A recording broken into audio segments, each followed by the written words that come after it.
Okay, so everyone should be able to see my screen. If you can see my screen, just let me know. Awesome, cool. All right, wow. So this is day 3 of the training. So we've had 2 really big days behind us. Friday, we set up the infrastructure for our long-term business, and Saturday we talked about some short-term, faster cash generating methods. And today we're going to be talking about optimizing our campaigns and identifying winners and losers and knowing what to do. So I'm looking forward to today's training. I think it's going to be provide a lot of clarity to you guys. How have you guys been enjoying the training so far? Awesome. Great. So there's a lot of great feedback here, which is really, really good to hear. And I'm so happy. I'm so happy to see that. And guys, I just want to remind you of a few things. So first things first. So this is a three-day training. Although we will be tomorrow at Monday at 10 a.m. PST. We will be checking in and weighing in on the winners, losers, whether we made that $2,000 profit or not. And we'll just be taking some questions. But I want to emphasize that there is ongoing training, okay? I'm not going anywhere. That's one of the reasons why I created that mastermind group, was so that I can provide that ongoing commitment to success, because I really do want you guys to achieve results. And one of the really cool things about this training is I'm already seeing so many people make their first sales. If you go through the Facebook mastermind group, you'll see a boatload of people posting that they've made one sale, two sales, three sales in just the span of a few hours from this training. And so that's really, really rewarding for me to see. And that's one of the really big reasons why I'm doing this, is to help you succeed on this. I really want to make sure that you guys do have results with this. And so with that said, if you have questions throughout the process, or if you don't understand something, reach out. I've never not answered a question if I've seen it. Okay. And so I am here for the long term, and I am wanting to be here to help you through the end. So there's a lot of good feedback here, and we're going to go through results and everything like that. Sandy says made one sale, which is cool. Sandy, we're going to talk about how to get that cost down too. Um, and we're going to go over update of all the campaigns. All right. So first things first, let's talk about, again, long-term business and short-term cash. So I want to emphasize this. All right. So the key to this training was to make $2,000 profit in 3 days, while setting up the business for a while setting up a long-term business. Now, building your infrastructure, choosing a niche and building your infrastructure, building your list, that's going to be the key to your long-term business. That's what's going to be an asset for you in the months to come and the years to come. And it's one of those things where up front it requires a bit of work. And I know work's a scary word for a lot of people. That being said, I know a lot of people have gone out of their way to really follow the steps in this training. And so day 1, we really went over the infrastructure of how to choose a niche and how to set up our infrastructure. You know that I chose the weight loss niche, which has been interesting. It certainly presented its fair share of struggles and opportunities.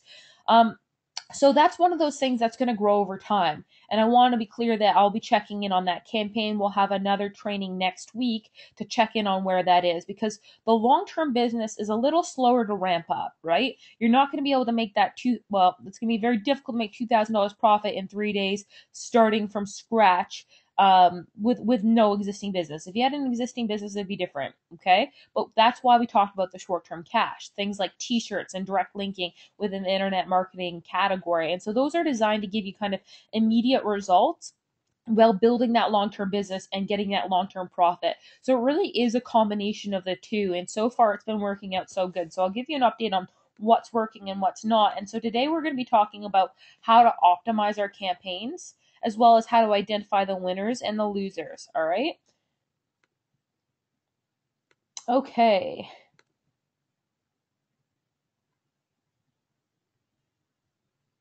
So just going through some of these comments here.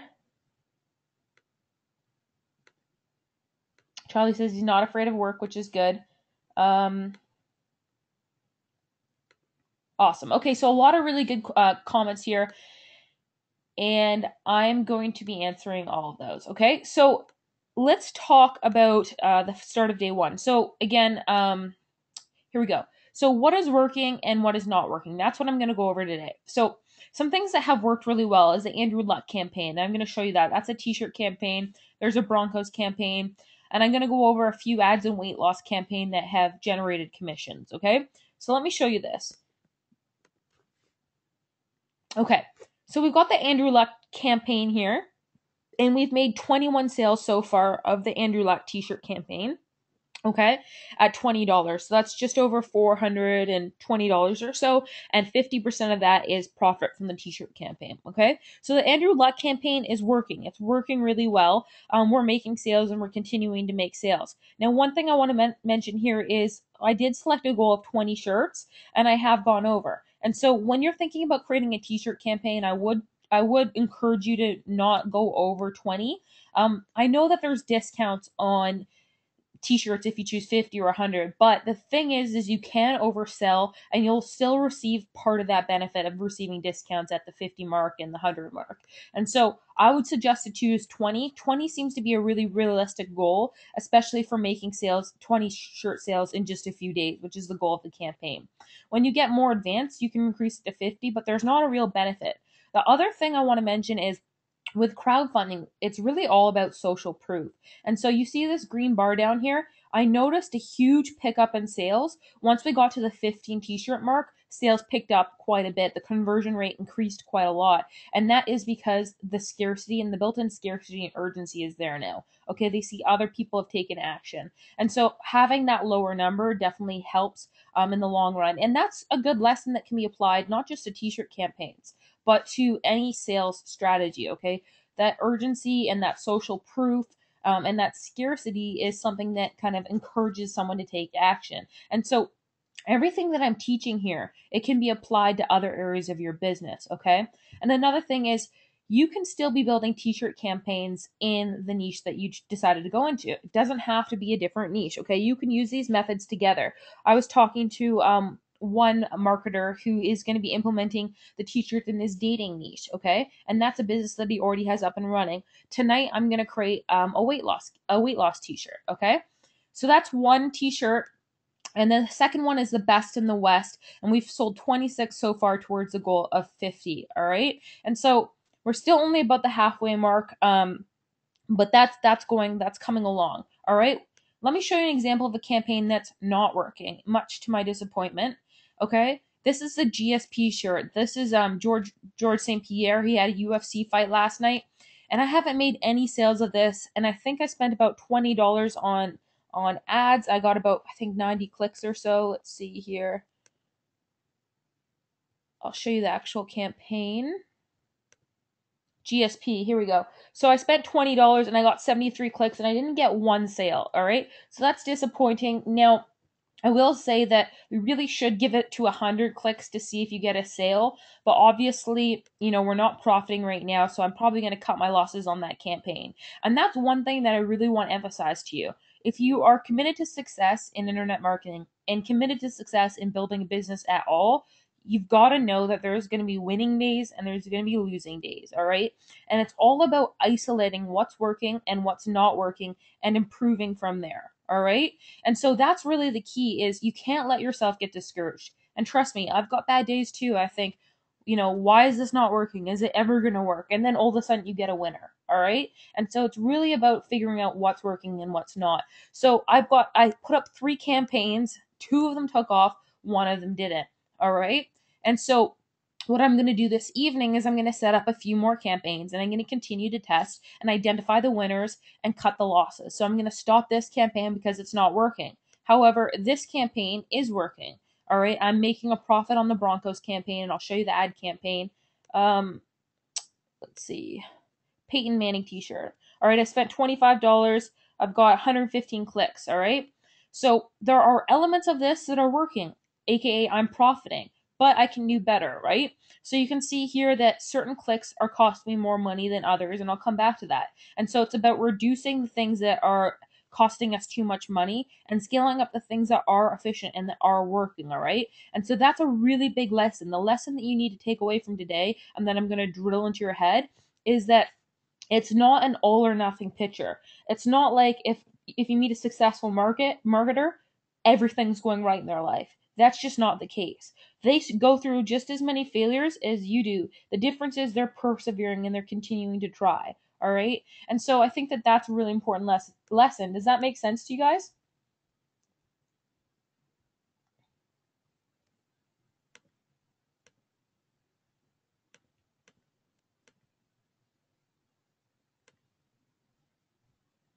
Yes, we're getting a lot of yeses. Awesome.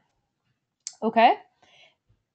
And so we're going to get into the details of how to identify that, what to do to figure out what's working and what's not, and how to increase your odds. But I really want to emphasize that, don't get discouraged if something doesn't work, because just because you thought it was a great idea doesn't mean other people thought it was a great idea. So it's about testing as many different things as possible. Like I said, in particular, the t-shirt campaigns, I'd say if you don't have a sale within 100 clicks, then it's probably not resonating with your audience. So that could be two things. Either you have the right audience and they just don't like your shirt, or you haven't chosen the right audience in the first place. So a really good example of this is, let's take Rob Ford. So Rob Ford we talked about yesterday.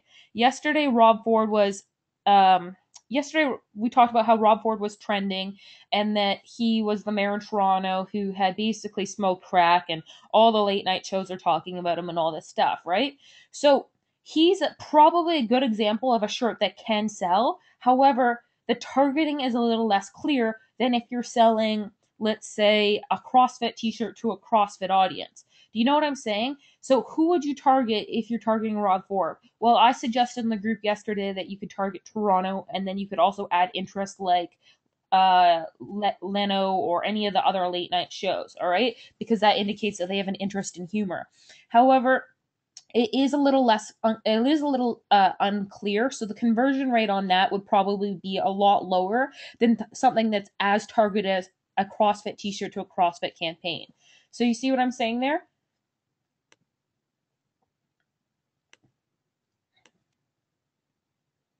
Yeah, okay. So it's just about really being clear on who you're targeting and being clear on your message.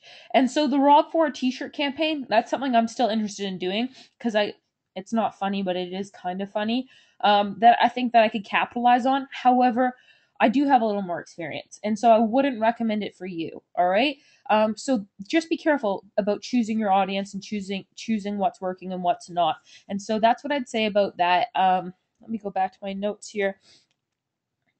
Okay, let's talk about weight loss. So, again, long term versus short term, guys. So, ultimately, I'm going to grow this weight loss business into a real business. I genuinely really have had good results with weight loss. I've struggled with it throughout my life, but I genuinely did lose 27 pounds of fat and gain 7 pounds of muscle in 30 days, which is pretty cool. All right, I haven't had results like that ever before, and so I want to share that with my audience, my experience with them. Now, by no means am I an expert in that particular category.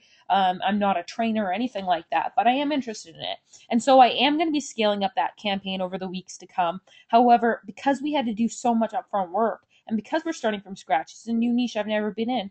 I'm learning things every step of the way, and I'm going to share what I've learned and what's worked again and what's not worked. And over the coming weeks, I'll continue to build that case study as we take it to a several $1,000 campaign. In the short term, these t-shirt campaigns are working really well for me, and I noticed that they've been working really well for a number of you. I did see a number of people make sales in the group, which is so awesome to see. So let's look at the weight loss campaign here. Christy, a bunch of girls are saying, I really want to know your weight loss method. Kim, how did you personally really lose that weight? Honestly, I know people hate this word, but through work, I worked out. I worked out for 28 out of 30 days out of the month, and I ate really healthily. There's certain things that I did that really, mindset wise, really led to those results, and those are things I'm going to be sharing in my email marketing campaign, because certain things really did make a difference to me. And I think that that's what the audience is looking for, is being genuine. And that's another thing, is you have to think about, how can I genuinely connect with the niche that I choose? And how can I find like a personal story, that either of failure or of success, that can resonate with this audience? And I think that that is very, very important.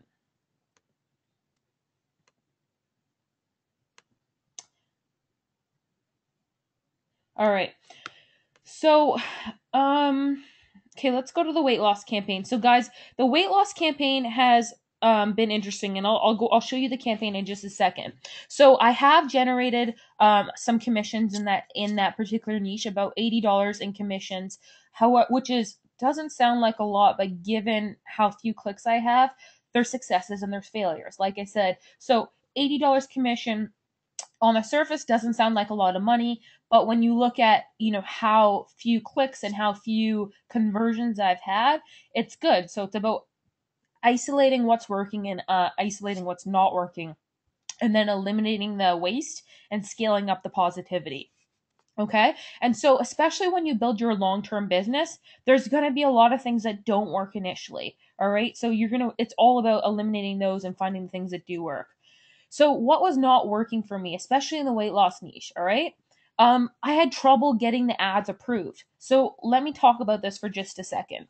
So, getting the ads approved. So, in particularly in certain niches like weight loss and internet marketing, and basically any niche where you're making extraordinary claims, you're going to have a difficulty getting ads approved. 50% of your ads will get approved and 50% won't. Okay. And so you just kind of need to know that and battle against it. Now, the upside is generally there tends to be a good payout for being persevering in that particular niche. Okay. However, it is a little bit more of a battle. And niches like fishing and knitting and a lot of other things that you're probably going into, you probably won't deal with that. All right. And so I'll show you some examples of the ads. So let's see. The other things that weren't working, certain ads are costing way too much. And I'm sure some of you can relate to that. And so today I'm going to give you some actionable strategies about why they're costing so much and how to reduce that cost. And then other ads are just not getting enough clicks. And so to me, that indicates a few things. It indicates that either I'm not targeting the right audience, or more importantly, my messaging is not correct for that audience. And so I'm going to talk about how to get more clicks and basically troubleshoot your campaign. All right.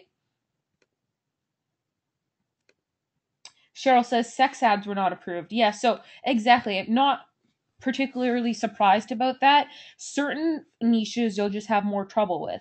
Other niches you won't have any trouble at all. So one of the nice things about Facebook is Facebook will tell you exactly why your ad was disapproved. Okay, so every single time my ad was disapproved in weight loss, they gave me a specific reason. Okay, and so I went back and I fixed that reason. And there was a few ads where they would disapprove it. They would give me a reason why it was disapproved. I would fix it. Then they would disapprove it again for another reason, and I would go fix it. And then they would disapprove it again for another reason. And then finally, on the third attempt, they would approve it.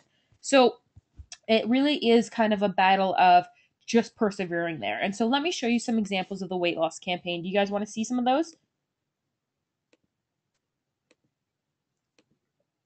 Exactly. So people are saying trial and error. That kept happening to me. Absolutely.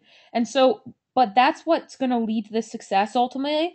And a lot of people say that, people always ask, why aren't more people successful? Or if I do this, won't someone copy me? Well, the reality is no, because most people are just not willing to persevere through the difficult days or through the obstacles. And I know it sounds like I'm beating this to death. I know this isn't a mindset course, but that is so, so important and critical to your success in internet marketing and your success in business at all, is just continuing to figure out what's working, what's not, cutting your losses and narrowing in on what is, and focusing on that.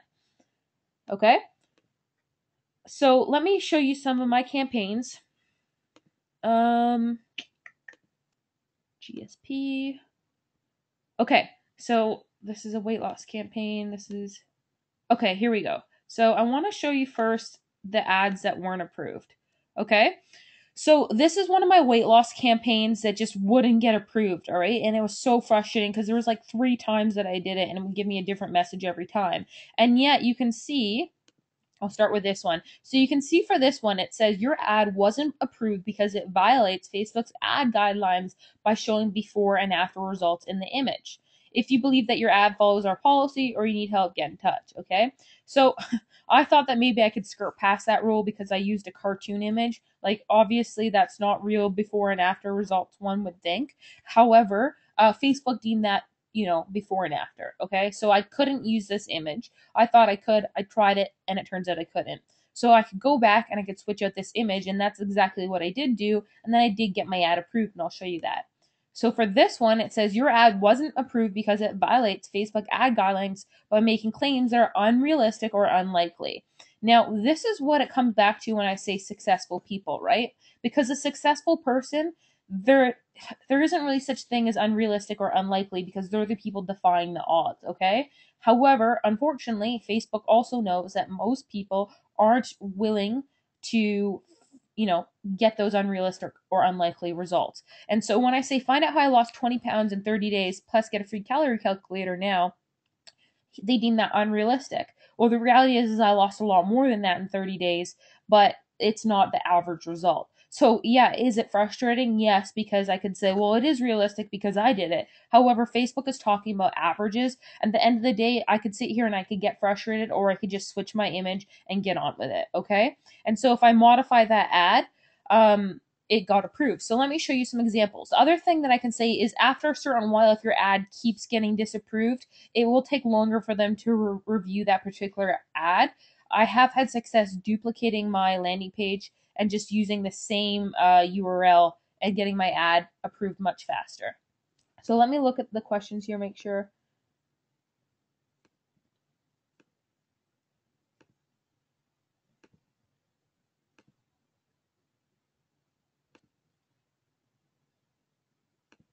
So Dave says, I noticed that you capitalize each word in your ads. Does this help? This is a little trick I worked while working at, a little trick I used while working at Google. That's where I learned it. And I do find that it does give a higher click-through rate. Now, it's a little annoying because after I stopped working for Google, when I was writing or typing, I would start capitalizing every word in a paragraph just because it became a habit. But it's a tip that I learned there, and I do find it does give a higher click-through rate.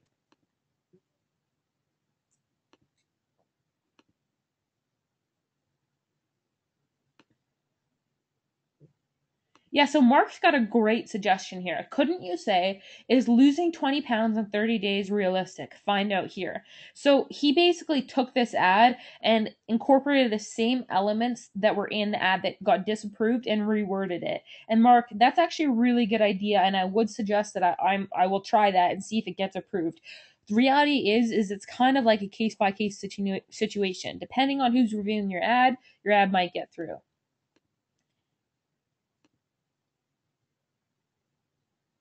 Okay. So let's talk about what did get approved.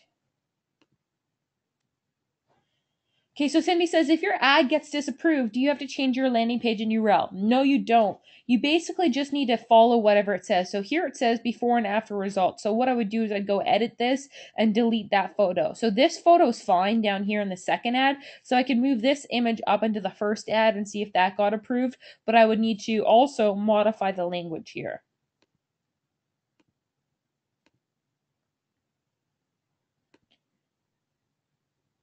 Okay, so let's talk about the new weight loss ad. Okay, so let's see here.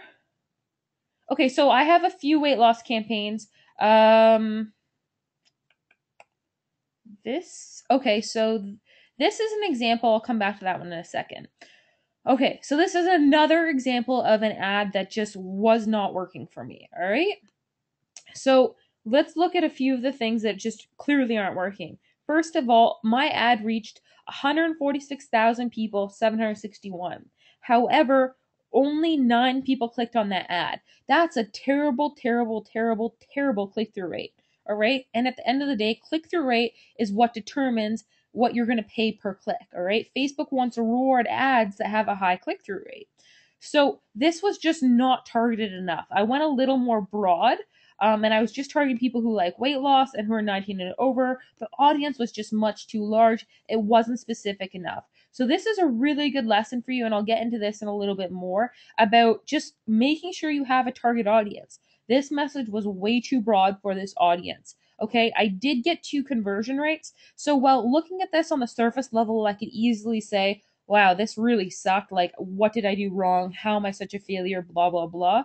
The good thing is my conversion rate was actually quite high. So, of the 9 people who landed on my landing pages, 2 people opted in. Now that doesn't sound great, but the good thing is in relation to the 9 clicks, that is a very positive thing. So you need to now think, okay, how can I reduce that cost per click and basically increase my traffic to get more conversions? Because it's not like I'm not getting traffic. I am getting my ad in front of people. 150,000 people saw this ad. And so if I just had a higher click through rate ad, I would get more clicks, I would pay less per click, and I would have more conversions. Do you see what I'm saying there? It's never black and white. It's never this isn't working or this is working. It's about identifying what is. Do you understand that? Okay. Yeah. And so someone says, what's a conversion versus a click through? So remember on the first day, I installed that tracking pixel on my landing page, on my weight loss landing page. So that means 2 people opted in out of the 9 people who clicked on my ad. All right. So that's a good conversion rate. What is that? That's like almost 20% or just over 20% conversion rate to opt in. So that's actually an excellent conversion rate on my landing page. So that's not the problem. That's actually really good. The problem is no one's clicking on my ad. All right. So we'll talk about how to overcome that. I'll get into it briefly here and in more detail in a second. But if no one's clicking on your ad, it indicates 2 things. Either you're targeting the wrong audience or your messaging to that audience is off. Okay. And so in this case, you can see that it was just too broad. So let's see what happens when I narrowed it down a little. Okay. So here, you can see there's a small improvement. Now, I can say there's some good things about this ad, and there are some bad things about this ad. The click through rate is better, which is an improvement, but it's still not good enough. So my ad reached 3,923 people. Only one person clicked on it. But of the 1 people who clicked, I got 1 conversion. So that was a 100% conversion rate with this audience. Now let's look at my ad. What I did was I narrowed it down to just people who are 36. And if you look at my ad, what I say is, are you 36? So I targeted my ad only people who are 36. Then I ask in the ad copy, are you 36? Now, what does that do there? It brings more relevance, all right? The more relevant you are to your audience, the higher click rate you're going to get. So this was a step in the right direction. We're getting there, but not good enough. So this is something I launched, let's see, yesterday, I believe. So does that make sense? Do you see what worked here in this ad better than I did in the last ad where I can continue to optimize?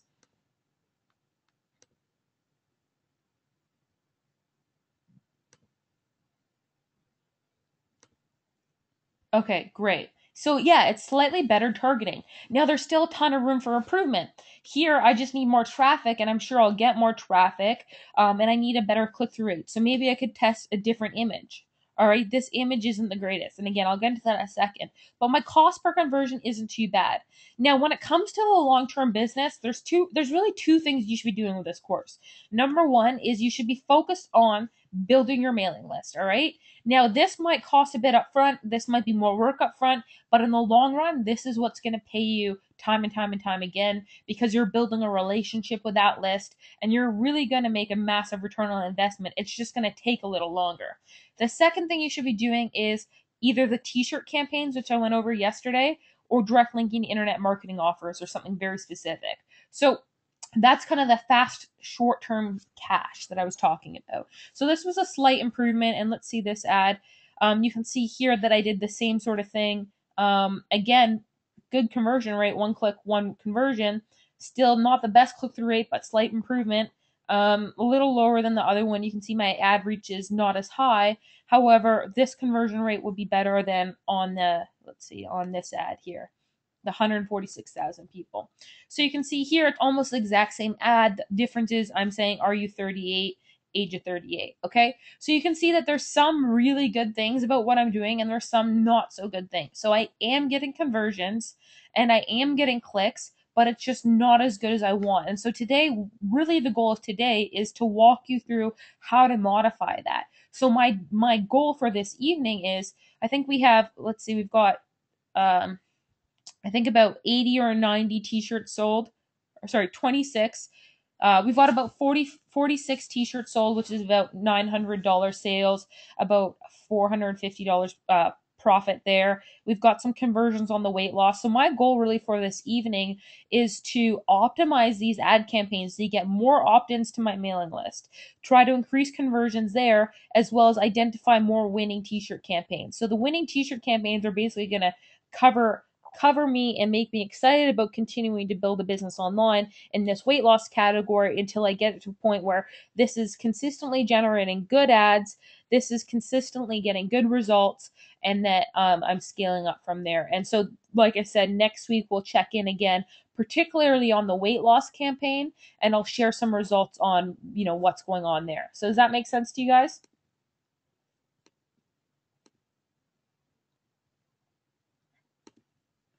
Okay, and there's one other thing I want to show you. Okay, so we're getting a lot of yeses here. Awesome. So there's one other thing that I want to show you here is, let's see. So that's cost per click. So I'm paying cost per click right now. Actually, I'll get into that in just a sec. So let's go back to our slide presentation here.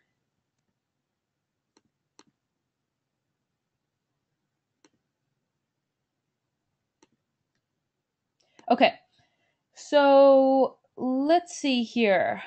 So like I said, I had trouble getting the ads approved. You guys might be able to relate to that, maybe not, but what did I do? I kept going. I kept submitting ads. All right, it's a game of repetition and continuing to just persevere. Certain ads are costing me too much. We're going to talk about how to reduce that. Certain ads are not getting me enough clicks. All right, we're going to talk about how to do that too. Okay, so like I said, this is a really, really important note. In marketing and probably in life, it's never an all or nothing game. All right, it's never, nothing ever works perfectly. All right, so, and that's true, nothing ever works perfectly. I can think of so many, on a surface level, so many things that I've had success with, but so many things went wrong along the way. And then on the flip side, I can think of so many failures where there's been successful aspects of it. So our conversion rate to our landing page, I'm actually really excited about. However, we have some things to fix, all right? I never said that this was going to be perfect off of the bat. I said that it was going to be a process, and I'm going to show you how to do that process. And I think that this is kind of one of the benefits of live training, is that you really do get to see a real life scenario that's not all roses about, what it really takes to build an internet marketing business. So the skill is really in isolating what's working and what's not and taking action around that. So next time you have something go wrong, whether it's an ad or, you're spending too much money to make a sale, think about what is working and what's not, and don't just write it off as a complete failure. Okay, and the same things for your successes.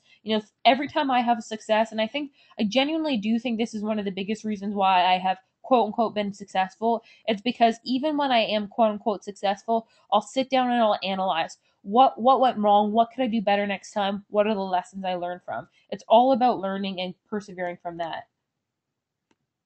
Okay, so let's correct what's not working, all right? So let's talk about this point by point. So let's say here, how many of you are just not getting impressions on your ads? Is anyone having that problem? And let me clarify what an impression means. So an impression is basically when, this is like ad reach, all right? So it means that 4,145 people have seen my ad, all right? It doesn't mean they've clicked on it. It means that they've seen the ad. All right. So that's the most important thing.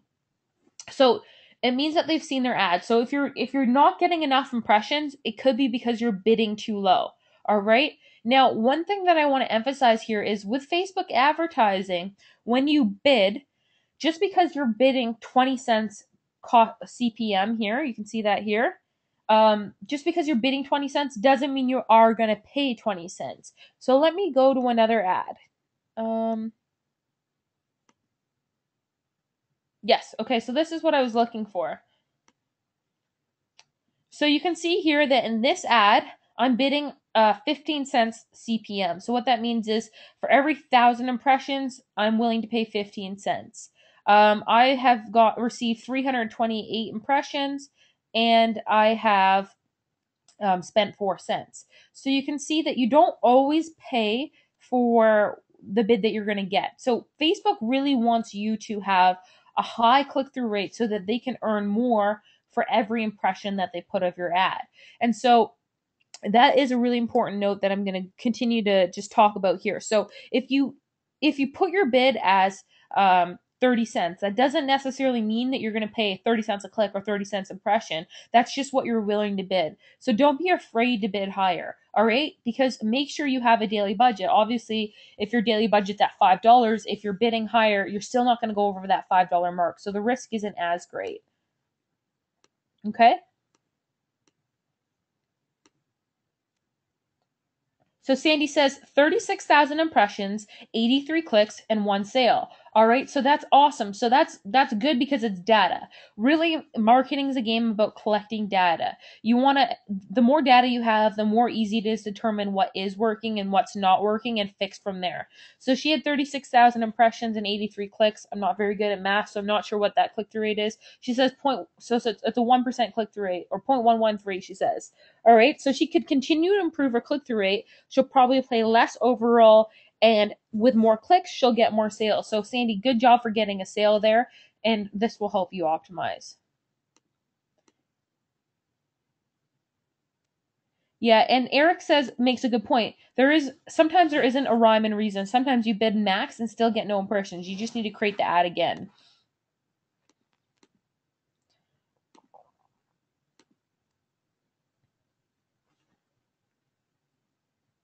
Yeah, so Sylvia says, doesn't that mean that they've been exposed to the ad? Who says they've actually saw it? And that's exactly right. So if you go to your Facebook news feed, that means that the ad is on the page. They may not have actually looked at it. And I'm going to go over the different types of bidding in a second as well.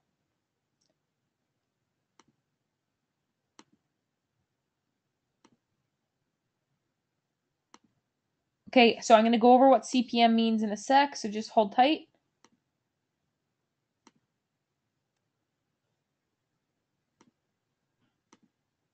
All right.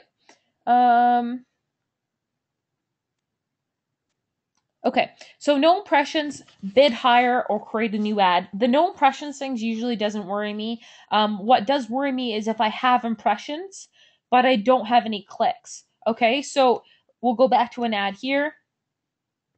So let's go to this ad where I have 146,000 impressions and only 9 clicks. All right, so this is an example where I have impressions, my ad is being shown, but no one's clicking on it. All right, so in this circumstance, how do you troubleshoot? Because what happens is because your click through rate is so low, Facebook is basically wasting their ad space on your ad. And because you're not generating enough clicks, they're not making money, right? You got to remember Facebook's in the business to make money.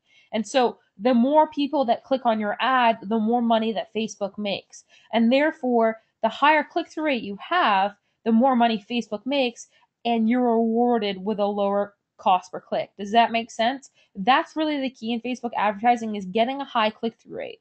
So in this case, what I've identified is two things. My targeting is probably way too broad, and also my message is not specific enough for this audience. All right, so I'm going to go back to the drawing board. This is just way too big of an audience. We saw some improvements when I narrowed it down to a specific age group, and so I'm going to try to modify my ad to that audience a little bit more in order to increase my click-through rate.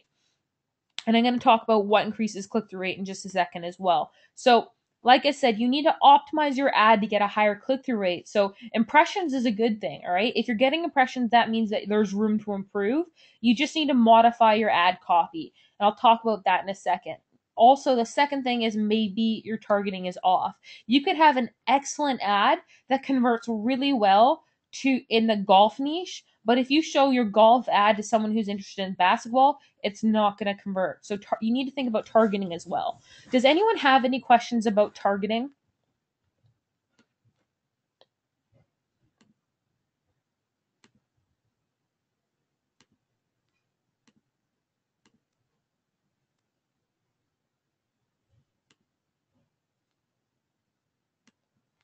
Let's see here.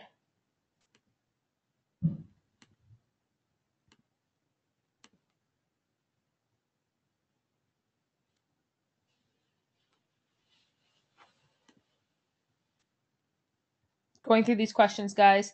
So yeah, targeting really all comes down to the specific keywords, right? So with Facebook advertising, let's take for example that you're in the survival niche, all right? So that means you've got earthquake preparation or something along those lines. Well, there's fan pages on Facebook that are related specifically to survival. So targeting your ad on survival to a fan page that already exists on survival would be a good match, all right? So it's just all about generating ideas for different interests. So, for example, let's take golf. So, who here is interested in golf? I don't know much about golf. I don't know much about sports. But if you could name a few different golf brands that are specifically golf brands and not Nike, that's a little too broad, but specifically golf brands, and also maybe tell me a few celebrities in the golf niche that aren't Tiger Woods.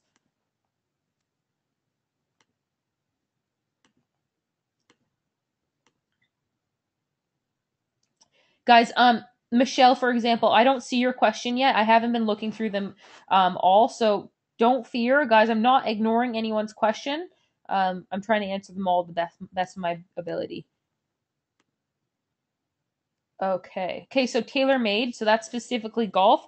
Okay, so tailor-made, you might want to see if Facebook has a fan page on tailor-made, all right? And if so, maybe targeting your golf offer to people like tailor-made could be better than just targeting broadly golf.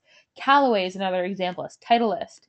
Um, let's see. So yeah, a lot of people are saying the same. Phil Mickelson. So he's still pretty big because I've heard of him. Steve Stricker. I've not heard of him, but that's a really good example. So you want to find celebrities in the niche that operate in order to target your ad. So that's the same thing. Same thing for targeting is it's all about identifying who would someone like in that niche? What sort of fan page would someone like if they had interest in whatever niche you're in? And targeting those particular fan pages or interests. Does that make sense? So we're getting a lot of answers here.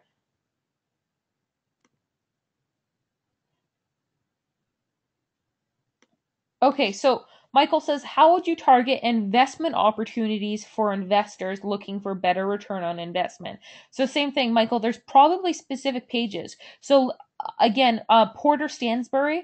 Porter Stansberry is a newsletter and a company that basically has a large audience of people who are interested in investing.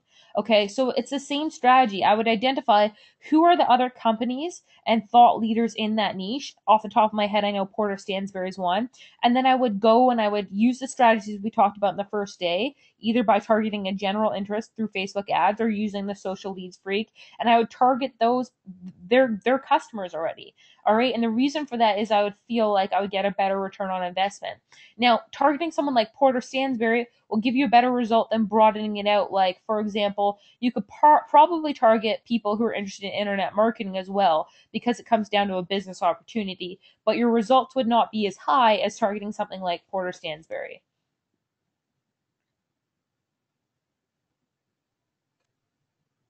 Okay? So Wall Street Journal. Yeah, so Wall Street Journal is a good example. It's an example, it's a little more broad. Porter Stansberry, we know for sure that they're signed up to get investment advice. Wall Street Journal is another good example, but people do tend to read it who are less interested in investing. Oxford Club, that's another great example. Exactly. Oxford Club would be a great example. Warren Buffett, Dave, that's not a bad example. The problem is people do like Warren Buffett who are not interested in investing. So Oxford Club is another one of those investment clubs. That'd be an example of good targeting. Warren Buffett would be worth testing, but probably not as good. All right? And guys, this is why we have the Facebook group. Feel free to ask your questions in there as long as we keep it positive. If you have constructive questions, I'm willing to give you constructive answers, all right? So that's really important. Okay,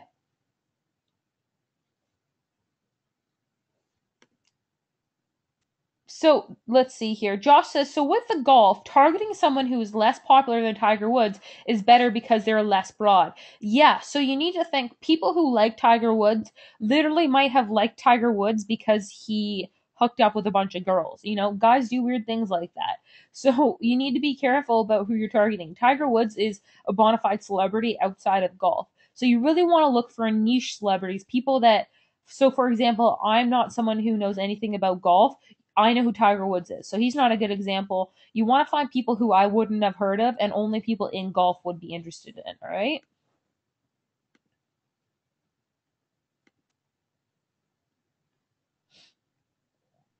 So Column says, is there no charge from Facebook for impressions, only clicks? Column, I'm going to get into that in a second. I'll get into the difference. Michael says, Investors Business Daily. Yeah, Motley Fool could be good too. Let's see.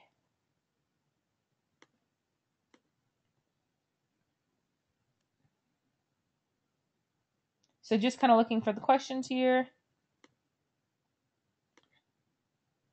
Yeah, so Dave says there's actually an I Slept with Tiger fan page. I'm not surprised.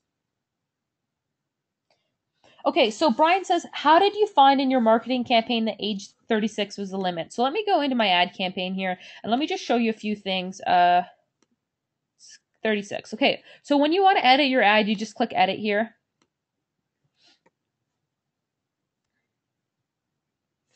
And I'm going to scroll down in a sec.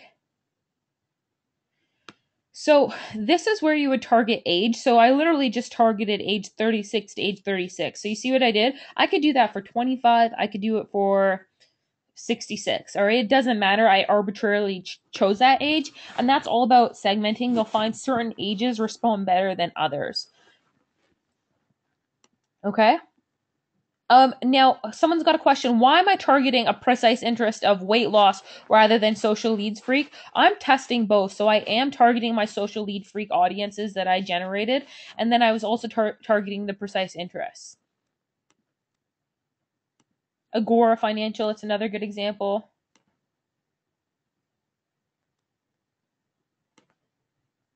Let's see here.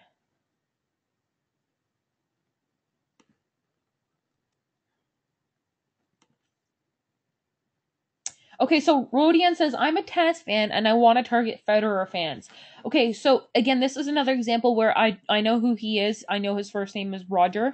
So, I'm not like, I'm again, not really big into sports, but I know who he is. He is a bit of a broader celebrity. So again, I might niche it down a little bit more.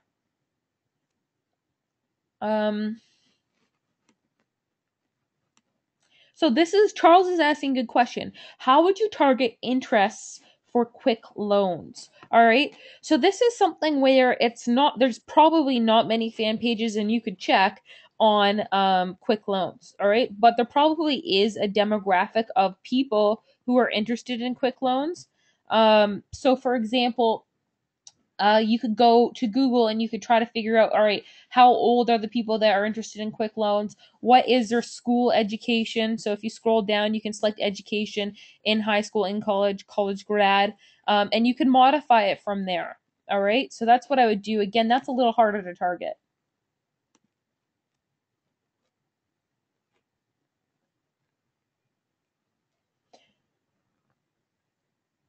Okay, so Michelle is saying how big of a custom audience should we go after? I have one customer list with unique IDs of over 156,000 people.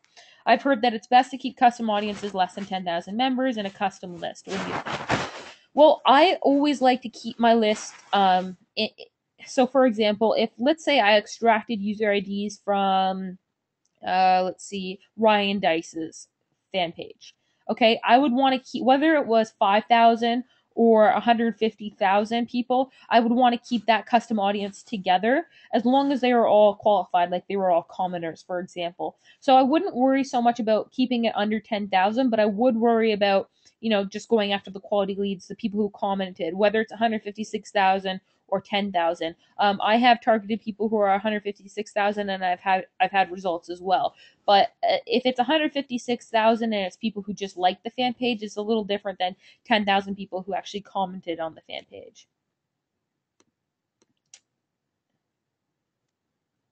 So Rodian says, how many days on average would it take to fine tune a campaign and finally hit gold? And I know you're not going to like this answer, but the answer really is it does depend. I've had some campaigns where right away I was breaking even on the front end, particularly in the internet marketing niche, being able to make money right away.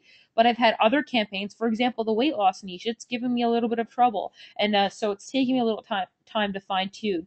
It's really less about how many days and how much time, and more about how much data can I collect. So it's really about the data. So for example, 5 clicks is too soon to determine that this campaign's not working. It's not too soon to determine that you're paying too much per click. You can do things like increasing your click-through rate, but it's too soon to determine if it's not working. So we'll talk about how to collect data in a sec. So Fred B says, if I want to sell my IM tool, how would I narrow down to the internet marketing niche? It's such a big audience. Again, Fred, same thing. So what I would do is I'd figure out who are the top internet marketers out there who already have an audience. So that'd be the Frank Kern, the Ryan Dice, but there's a lot more than that. Add yourself. This is a really good tip no matter what niche you're in. Add yourself to your competitors' mailing list. All right? Add yourself to your competitors' mailing list. See what they're promoting and what other gurus in that niche they're promoting. Because there's a lot of people in internet marketing that I've never even heard of who have big followings. And private groups and that sort of thing. And so, same thing in every other category. There's all sorts of gurus and that sort of thing that you probably haven't heard of before. So, adding yourself to competitor lists is a really good. It's a really good tool. Competitive research tool is the word I was looking for. So James is asking, how do I edit an ad that is still running? So you literally just see how I'm in this ad. I scroll down and I clicked edit, and then that took me to this page here.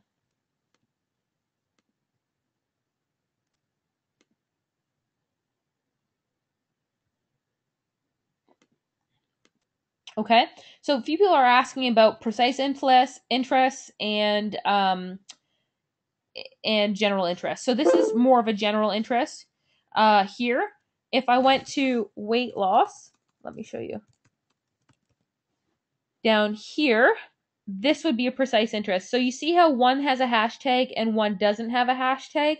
So this is someone who's actually liked a fan page or something like that. Whereas this hashtag weight loss is more broad. It's maybe someone's mentioned something to do with weight loss in their status update or something like that. So this is a little more broad than this is.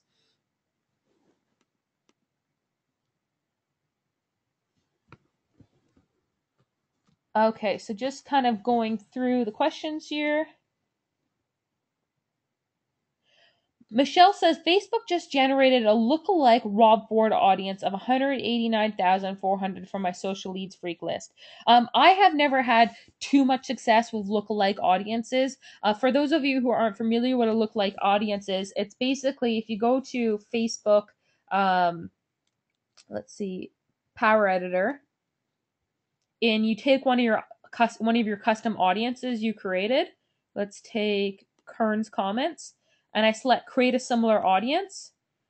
You can basically create what's called a lookalike audience. So Facebook will basically look at the type of people who have commented on Frank Kern's page, and they'll basically try to find similar people to create a lookalike audience. If you are going to do it, I would suggest choose similar, not greater reach, because that kind of dilutes the audience, makes it too big.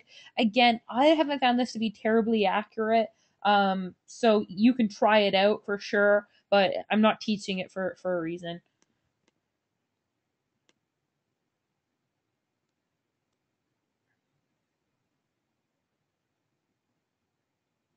Okay, so just reading through some of these questions.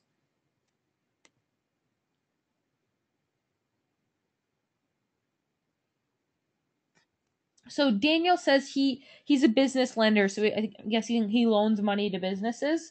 How would I target an audience when we don't have celebrities in the industry? It's very broad. Okay, so I'm going to give you a strategy towards the end of the call today that you're really going to like.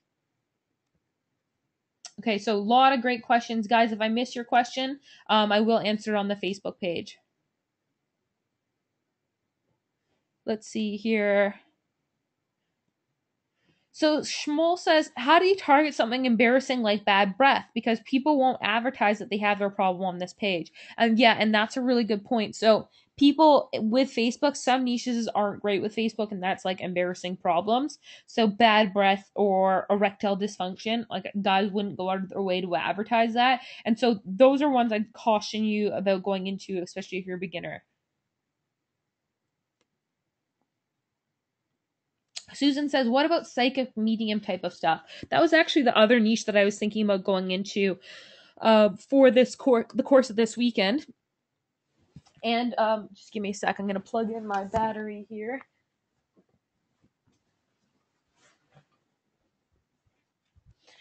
So that was another niche I was thinking of going into, and there actually are a lot of psychic pages and that sort of thing in this particular niche. So guys, just give me 1 sec. Let me get my battery plug.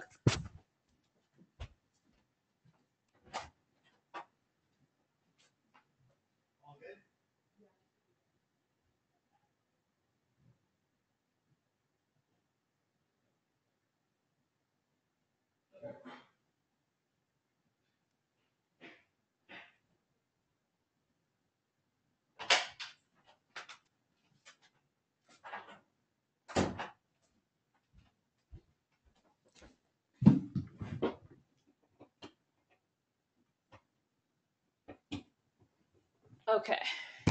Sorry about that, guys. Should have plugged that in earlier. Um.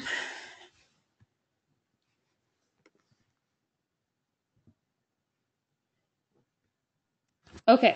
So, Kevin, I'll get to your question shortly.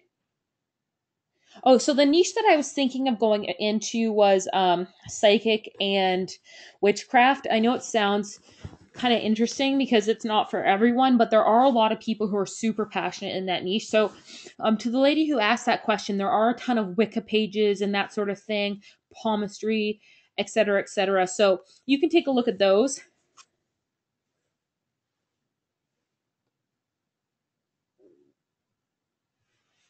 Sandy, I'm not sure I understand your question. If you could just repeat that. James says, so Britt, can you change your URL landing page midway through your campaign? You can, but it's basically like creating a new ad. Your campaign would go through the review process again.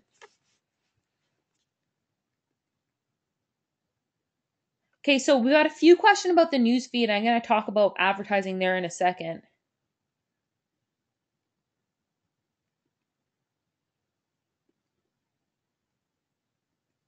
Okay. So I'm going to keep going. Keep going here. There's a lot of good questions, but I think I've answered quite a lot of them there. So I'm going to keep going. Just explaining here. Okay, so I talked a lot about targeting. Guys, if you have more questions specifically about targeting for your campaign, then ask in the Facebook mastermind group. So the Facebook mastermind group's meant to be a constructive place where you can get feedback. Really important if you're coming on there just for the sake of complaining about something, that's not constructive. All right, if you're looking for help is always going to be there to offer, either from myself or other members. If you're going there to complain about something or whine about not getting results or something not working, that's not the best way to go about it. The best way would be to identify, all right, what do I need help on in order to make this better? And then help will be there to help. Does that make sense to you guys?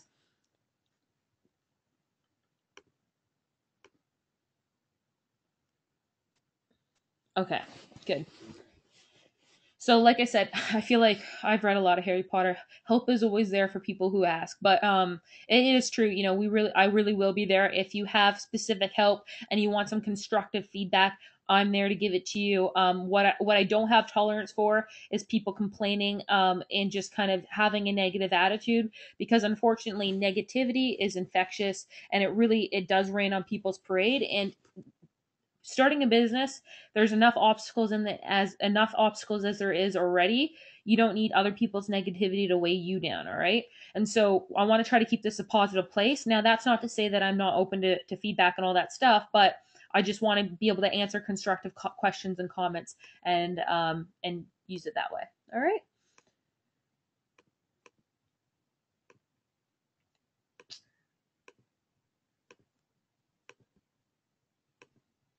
Awesome. A lot of people like that comment. Okay, cool. All right, guys. Well, keeping on going here.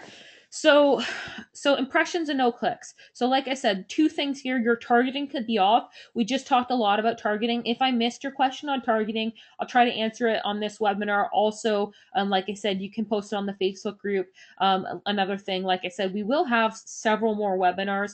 This is likely my last internet marketing course that I'm going to teach. I can't make promises, but likely is. So I really want to make sure that I go out with a bang and really give you guys as much value as possible. So we'll have a ton more webinars. So don't get stressed out if your question's not answered on here. There's plenty of places for that. Okay, the second thing is, so targeting. The other thing would be click-through rate. So I'm going to talk about click-through rate. I think that's one of my next slides. So we'll talk about click-through rate in a second. Okay, so impressions and clicks and no sales. So again, this could be a targeting thing and it could be an offer thing, all right? So we need to talk about what is a significant amount of data. Getting 5 clicks and not any sales isn't enough data to determine what's working and what's not. Okay, so I find for a t-shirt campaign, you need at least 100 clicks to determine whether you have a winner or a loser. Um, all my winning campaigns, I usually get a sale in under 50 clicks. I do let it ride out to 100 clicks, but if I get to 100 clicks and I don't have a sale, yeah, I cut my losses and I go on to the next one. Like I said, it's not like everything I touch turns to gold. The reason why I have some success is because I try and test lots of different things, and that's all part of the process. And so, like I said, for the t-shirt campaign, you need at least 100 clicks. For an opt-in page, again, same thing. You need at least 100 clicks until you need to think, okay, well, is my audience not responding? Am I targeting wrong? Am I not matching expectations? So one of the things that leads to sales is qualifying your clicks. So let's go to one of the t-shirt campaigns here.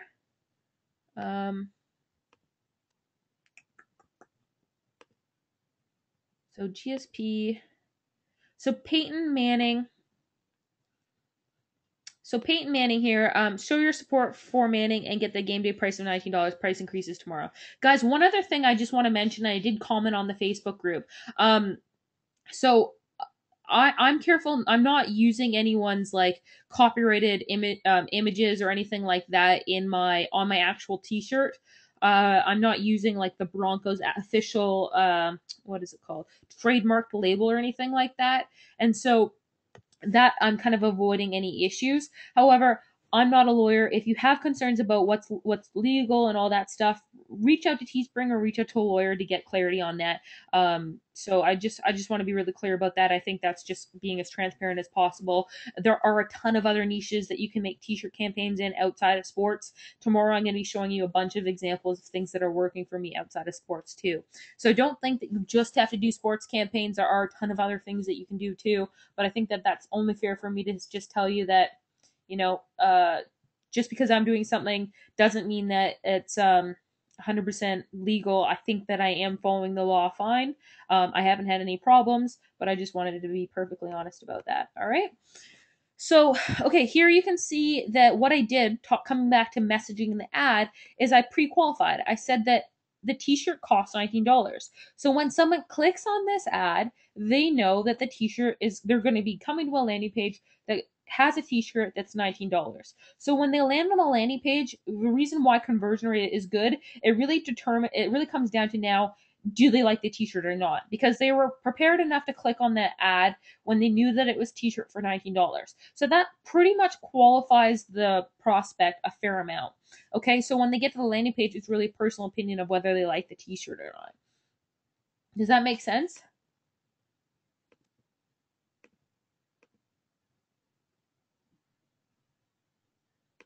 And James says, I'm confused and this is really important. Can you stop a Facebook campaign in a few days if it isn't working? Can you stop it at any time? Absolutely. So let's take this ad here. This only got 4 clicks and my cost per click was 64 cents.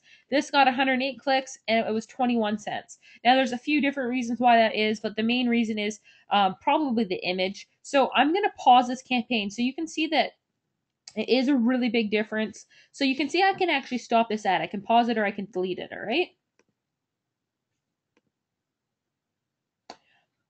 Few people asking, how do you add more options for a Teespring campaign? You just have to email them. Mark says eliminating tire kickers. That's exactly right. So here you're pre-qualifying the audience. So guys, and I always suggest that in the ad. And if you're driving traffic to your opt-in page, so let's go to one of my weight loss campaign. So here I said how I lost 27 pounds and enter your email to get a personalized fitness plan. So I changed my headline on my opt-in page to reflect that ad. You'll always have a higher conversion rate to your offer, whether it's your opt-in page or a direct sale to a t-shirt campaign or something else, if you message the ad closely with the landing page. All right, does that make sense? what I'm saying there about pre-qualifying people. So that's one of the things is when you're writing ad copy, make sure that you're writing ad copy that reflects whatever the offer is on the landing page. You're going to have more take-ups on that. Now, that being said, just because you follow these techniques doesn't mean that it's necessarily going to work. You could reach 100 clicks and no one's going to take you up on your offer. At that point, it probably isn't a great fit for your audience.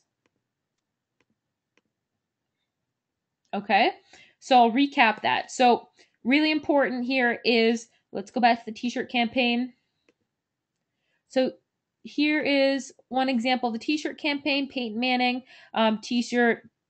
I messaged that the game day price is $19 on here, the price is $19. So the messaging on the ad and the messaging on the landing page is consistent, and therefore the conversion rate tends to be higher because people only click on that ad. They know already that there's a t-shirt for sale and that it's going to cost them $19. So they're mentally prepared, and therefore that increased the conversion rate because you're kicking out the people who wouldn't be interested in this anyways.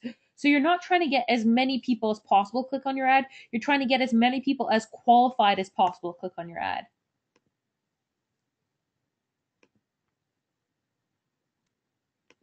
Okay?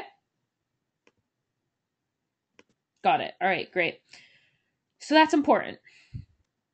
Carrying on here, is there any questions about that? I think I've answered a lot. Okay.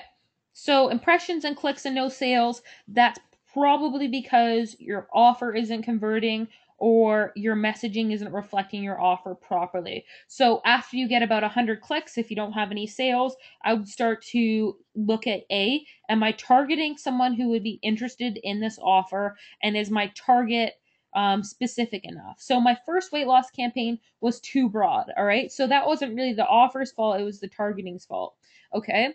The second thing is if I feel like my targeting is fine, if the offer is not converting, then you need to try another offer. It's just not responding to that audience.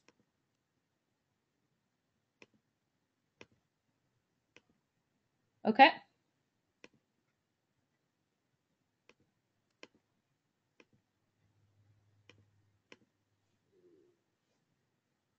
Okay.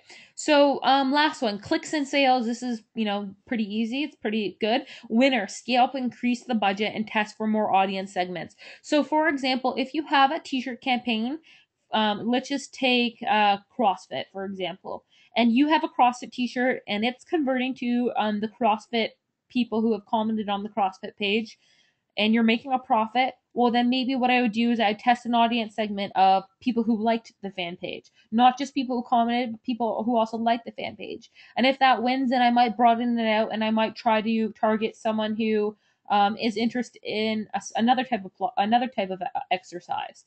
And so you just want to test different audience segments as well as increase your budget. All right, so increase your ad spend to basically max out that audience as much as possible. Also, you can create other ads so that you keep your click through rate high. So again, after a few days, even if it's a winner, the click through rate is going to start to go down because of what's called banner blindness. So let me show you what I mean here. After a certain point, let's just take okay. So let's say that there are 500,000 people who like Peyton Manning. Okay, after a certain point, this ad will have been displayed to those 500,000 people, and people will stop clicking on the ad because the people who were going to respond to this message would have already responded to that. Then your click through rate starts going down and your cost per click starts going up. So Facebook is a little bit manual sometimes in the sense that you need to constantly update your ads. As soon as you see your click through rate start to go down, try a different image, try a different message so that you can get the people who didn't click on your ad. Does that make sense?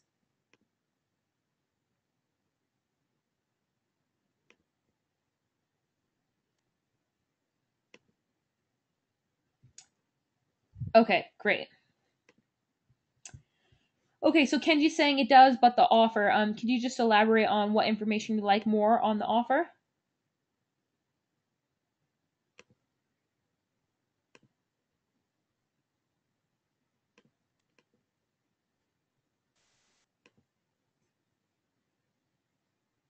Okay. So, going back here.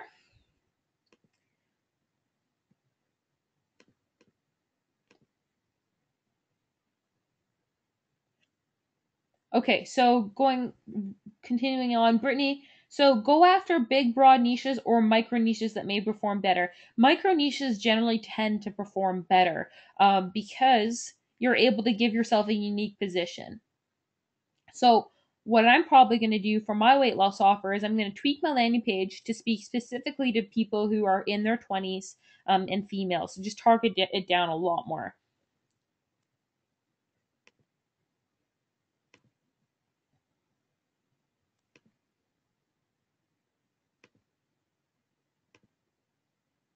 Okay, so just going through this.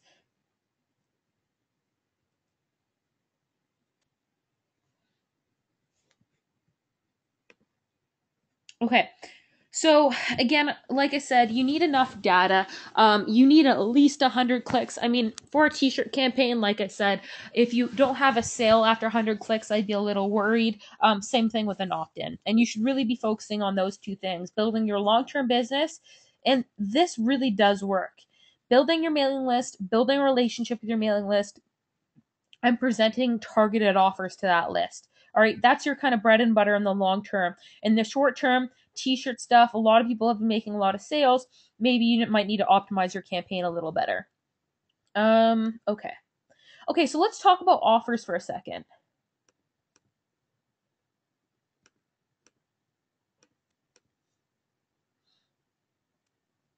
Okay, so Mark's asking, how do you track t-shirt sales? So right now, what I'm teaching is just a little less tracking orientated because tracking that stuff is a little more complicated. What I'll do is after this is said and done, I'll create a detailed module on tracking t-shirt sales for those of you who want that stuff. It is a little more technically complicated. It's awesome if you can do it. You're going to be able to track your results a little better. In the meantime, without that tracking, you can still make it possible. So I will add a tracking video, but I'm not going to cover it today for the t-shirt stuff anyways. We've covered it for the opt-in pages already, just because I know it's going to confuse a lot of people.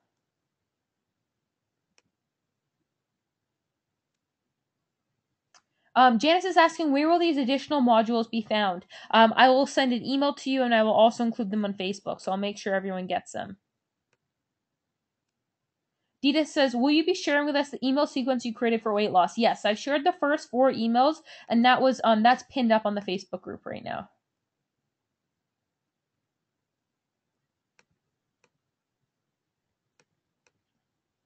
Okay, so let's talk about offers here.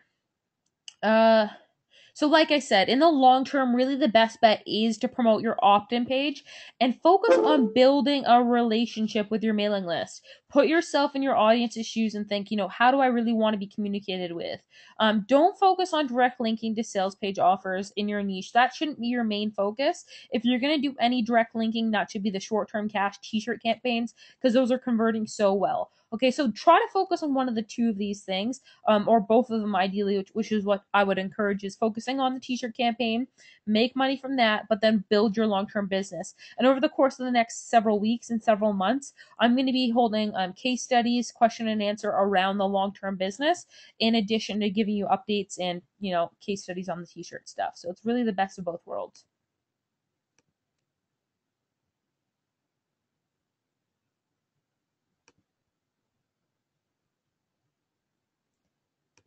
Okay. Renan, yes, that's also in the resource file. Okay, so Larry's asking a good question. Will you review the non-guru approach to email marketing in a particular niche? So my example is you can either come across as a guru and talk about how successful you are, or you can take the other approach. You can take the opposite approach. And I always believe in being truthful about where you at in your life right now with the niche you're in. So let's take the weight loss example. I'm not a guru and I'm not going to try to come across as a guru in that niche. I am going to highlight my successes. So I have had success losing weight in 1 month, but I struggled a lot before that. And so I'm sharing that. And basically what I would do is I would take the position of, um, you know, let's take fishing. Okay, that's because it's a little different. Or you guys can throw out some niche suggestions, and I'm happy to give you some examples of the non-guru niche approach. But basically, I would say, I've been trying to fish all summer and I haven't been able to catch a fish, but I'm so determined to catch a fish. I'm gonna go and I'm gonna learn as much as I possibly can, and throughout this process, I'm gonna be telling you exactly what I've learned and what I haven't, and what worked and what doesn't. And so you're basically, the non-guru approach is really taking the approach of curating information that's worked for you and sharing your process. It's kind of like an ongoing case study. So that would be the non-guru approach, and you're utilizing your personality.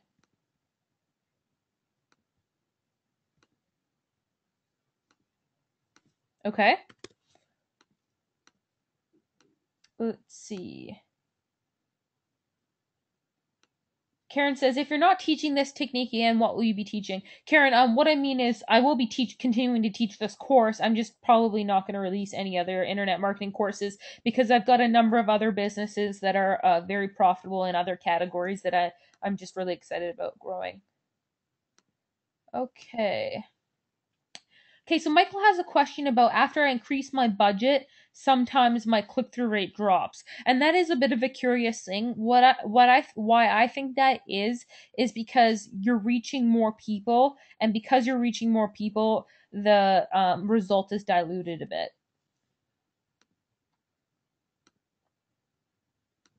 Okay. So Larry or Column says, from the non-guru approach, how would you monetizing the fish learning process as an example? So let's say I'm taking the non-guru approach and I'm talking about fishing, all right? And I'm teaching people how to fish, or sorry, I'm talking about how I haven't had success with fishing yet. However, I'm going to go out of my way to figure out what does work. So I would just literally document my process of learning. Taking the non-guru approach, you do have to have a genuine desire to learn something, okay? Because you have to be teaching something. So, for example, let's say you try a course, you get some results. So, for example, you catch your first fish. Well, then you can share with your audience, guys, this is so exciting. I purchased this product. It taught me how to catch my first fish, and I would highly suggest you check it out too. So you kind of do it from that results based marketing.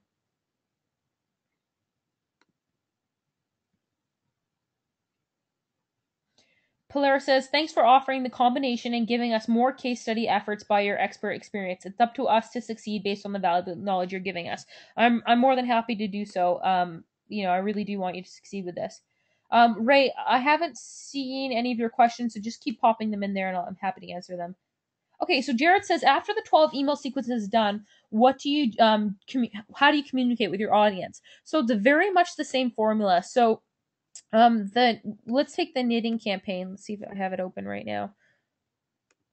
Okay, so with the knitting, I have basically and knitting and weight loss. My whole formula is 12 emails.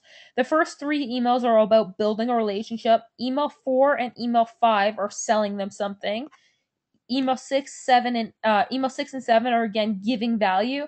8 and 9 are selling something. 10 and 11 are giving value, and then it's kind of all following that format. So you just keep going. So whatever from email 4 onwards, you'll start to see a repeatable template with the emails. You just keep following that formula. And again, we'll go over this in the follow up webinars with weight loss. I'll share with you the emails that I'm sending out as well as the other things.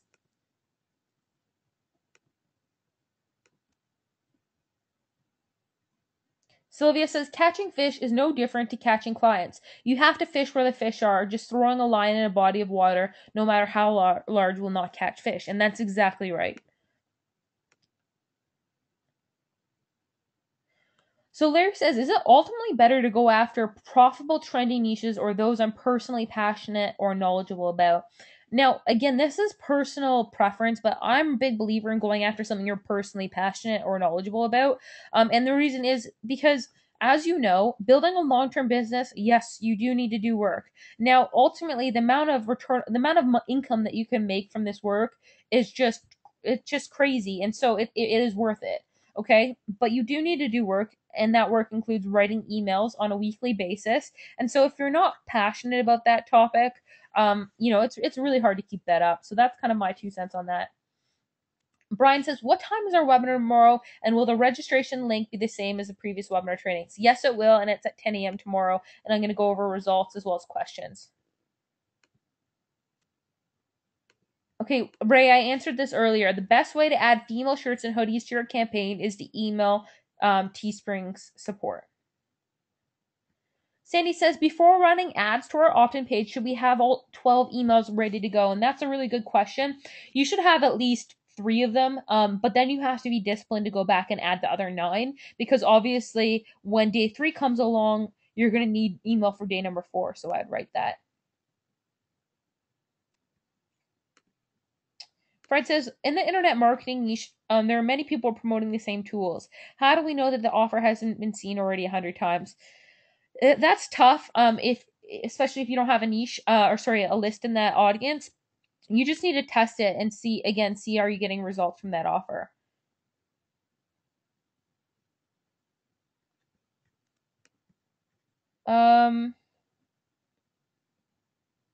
Yeah, so Ben's asking, are you going to go over how to find custom audiences that don't have many Facebook pages like the guy asked earlier? Yeah, I will.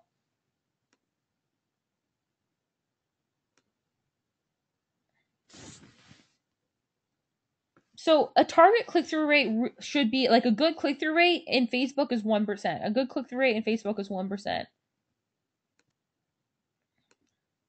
Okay, I'll take a few more questions and then keep going.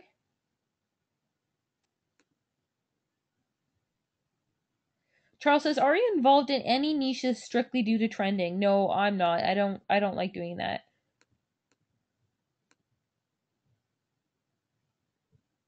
So Deanna says, "What if you sold a ton of t-shirts and want to continue even after the campaign ends? What should you do?" You just create another campaign with the same t-shirt. And guys, I want to emphasize that the t-shirt strategy does not have to be mutually exclusive from your niche. You can build t-shirts in your niche. I'm going to build a t-shirt in weight loss today, and I'll let you know how it goes tomorrow.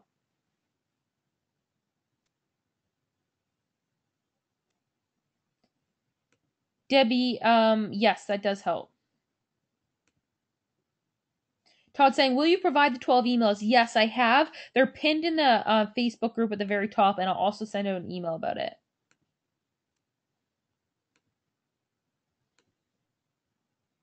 Tons of great questions here, guys.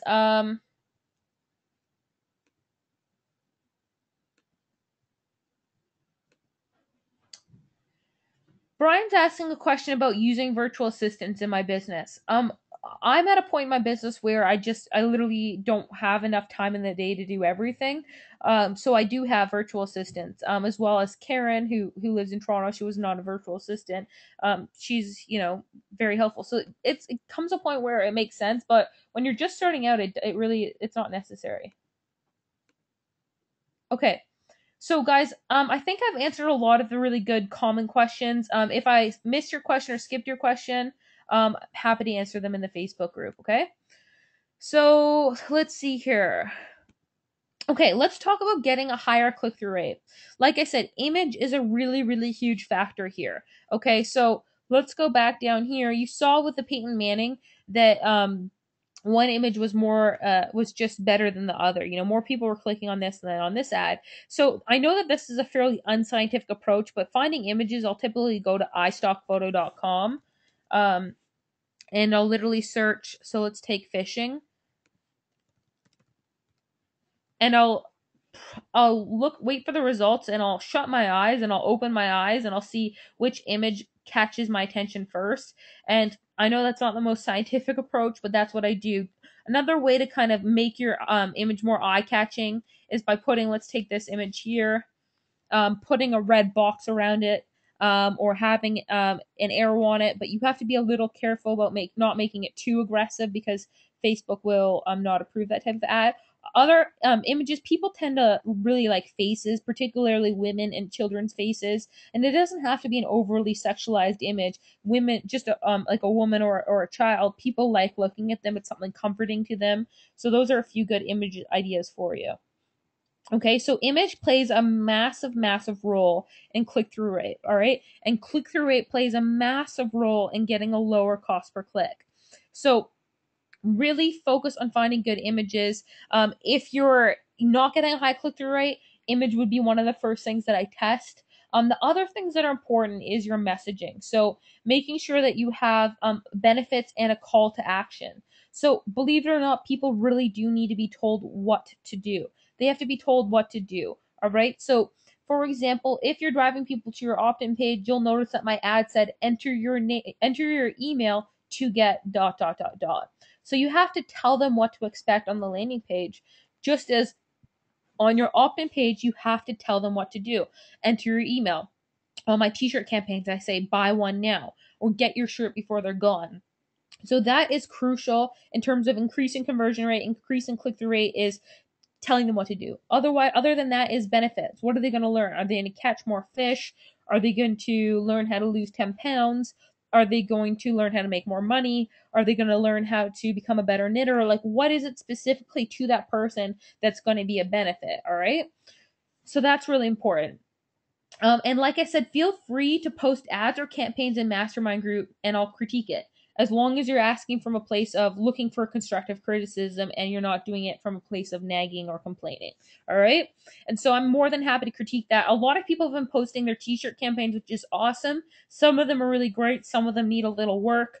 Um, so so yeah, post in there. So a lot of great questions. Okay. Okay, so let's talk about bidding versus bidding CPM versus CPC. So let's go to one of our ads here. Uh, uh, uh, let's click edit. So at the very bottom down below, you can see there's optimization. Optimize for clicks, automatically optimize my bid to get more clicks, or manually bid for clicks. Okay, so usually what I'll do is I'll start by selecting optimize for clicks, manually bid for clicks. And you can see here it's 21 to 37 cents. I'll usually bid on the higher end of that. All right, so I'll bid 37 cents. And why do I start with optimize for clicks and manually bidding? Well, generally, like I said, I won't pay 37 cents, especially if I have a high click-through rate ad. So I'll start with optimize for clicks, but as soon as I see that I have a good click-through rate, for example, I'm getting 1% or over on click-through rate, then I'll switch to optimize for impressions because that does tend to be cheaper. So for example, if I have a 1% click-through rate, I'll be getting a bunch of clicks for every impression. So, and if every 1,000 impressions only cost me 7 cents, then that's going to be cheaper than paying per click. So paying for optimized CPM works really well if you have a high click-through rate ad. However, if you have a terrible click-through rate ad, then you're going to be paying a ton of money, way too much money to justify what it's worth. So again, to recap that, start with optimize for clicks, manual bid for clicks, all right?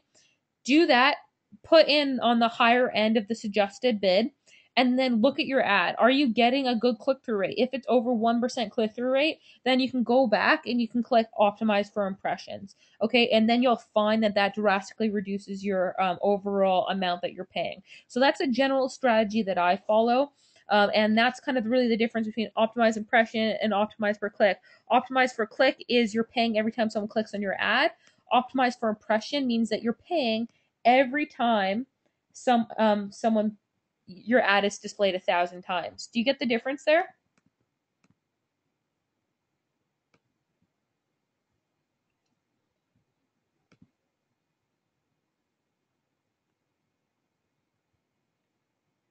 Okay, exactly.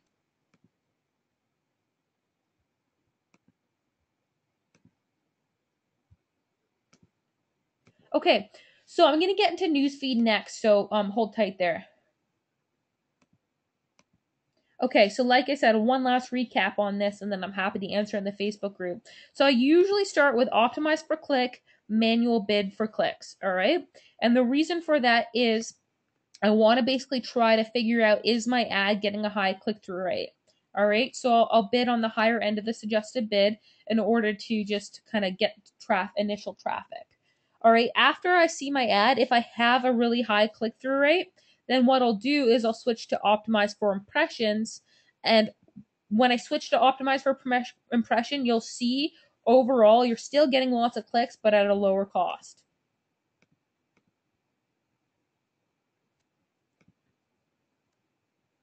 Okay.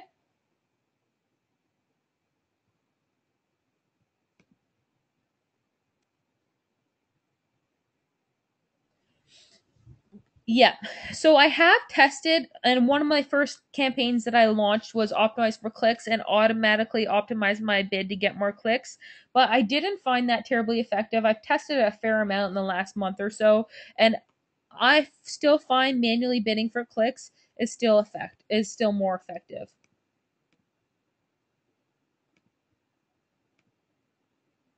Okay. Thanks, Scott. I'm loving it too. So okay, so hopefully, guys, is this helping you? Is this optimized information helpful for you guys so far? Yes? Awesome. Good, good, good. Okay, great. So that's really what I want to talk about today is really about optimization. I really want to make sure that you know what to do at every step of the way. Now, like anything, it's impossible to answer everyone's question, um, on the live call, but that's what the mastermind for, and that's what support's for as well. Okay, so let's go back down here.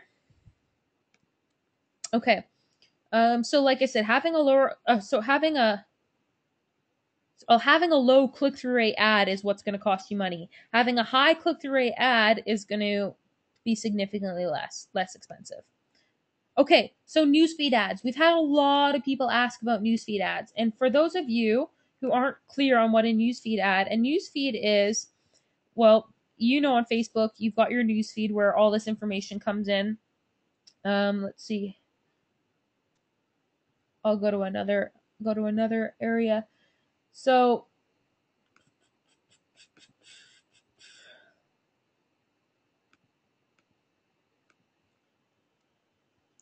this is your news feed, right? Right here, this is the news feed, and you can see there's ad on the right hand side. And so, in order to run an ad in your news feed, and we can go to one of our pages here. So let's go to Brittany Lynch. Okay, then there's the newsfeed within your group. So in order to run a newsfeed ad, you actually need to have a fan page. Okay, so you need to have a fan page in order to run a newsfeed ad. Now, the reason why I haven't gone over this method, and it's a method I used to teach, was build a fan page. And you can actually get really cheap clicks and really cheap likes to a fan page. I just haven't really taught that method because to me, I don't find that it has as high of a return on investment than the strategies that I'm teaching today. So there's a reason I'm not teaching it. I'm not saying it's wrong. I know a lot of people have made money from the newsfeed ads. It's just for me, I just don't find it as effective. So in order to run a newsfeed ad, you need to build a fan page. And that's not something that we're covering here. What I will do is I will create a case study in the next, let's say, next 2 weeks, because I'm going to be just focused on this course until then. In the next 2 weeks, I'll create a case study on using newsfeed ads and how you might be able to do it. So I wouldn't focus on building a fan page and doing newsfeed ads just yet. That being said, if you do have a fan page with a massive following for some reason, and I know there is somebody on here who does, then then uh, then you can try the newsfeed ad and try promoting either products, your opt-in page, or t-shirt campaign to the fan page. It's worth testing it then. And if you want some specific advice, you can PM me and I'll go over the newsfeed stuff. But again, I'm not going to go into that until a ton of detail here, just because I don't find that I get as effective results as the methods that I am teaching.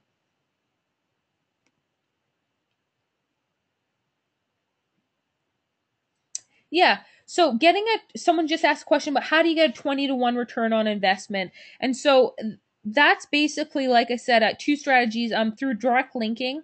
So linking to internet marketing products, I've successfully been able to invest $1 and make $20 back. Also with the t-shirt campaigns, that's something that I've been able to do. Another way to make the 20 to 1 times return on investment, it's really by once you have a mailing list, and I'll go over this in the weight loss category. We just haven't gotten to this point yet. Once we have a mailing list in the weight loss category, I will upload the mailing list into a custom audience on Facebook, and I'll show you how you can get that 20 to 1 ROI. But it is either something that requires a mailing list or a really targeted audience. So, for example, like something in the internet marketing niche, like scraping, the gurus out there and only the commenters. So it really comes down about creating a really targeted audience. Does that make sense? and I will go over that. It's just that we need to build our mailing list in the weight loss category first.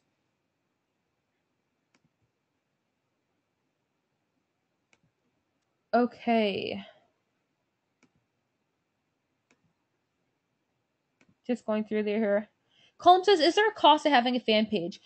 Well, no, but the thing is you do generally need to pay to get fans. So you can get fans for just a few cents. It's just that when you think about return on investment, my return on investment is still stronger building my opt-in page as well as doing the direct linking campaigns we've spoken about rather than driving traffic to a fan page. Now that's just in my experience. That's not to say it's not profitable because I have been very profitable doing it that way. I just find this method better.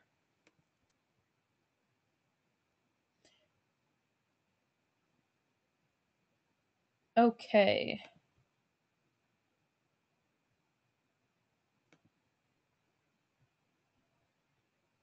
Sherry says she did both and she still hasn't gone to click on the newsfeed ad yet.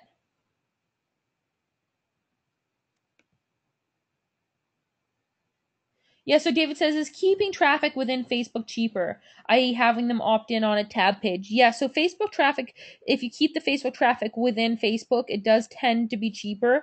But again, that doesn't necessarily mean that you're getting a higher conversion rate. So it does come down to testing. What I'm saying is, I've just had better success driving traffic outside of Facebook in terms of a direct result. Using news feeds, you can get good results. I will create a case study. It's just that we've gone over a ton of different strategies on this training so far, and I'm not going to be teaching this weekend. I'm happy to go over it, and I will go over it in one of the following weeks, just not right now.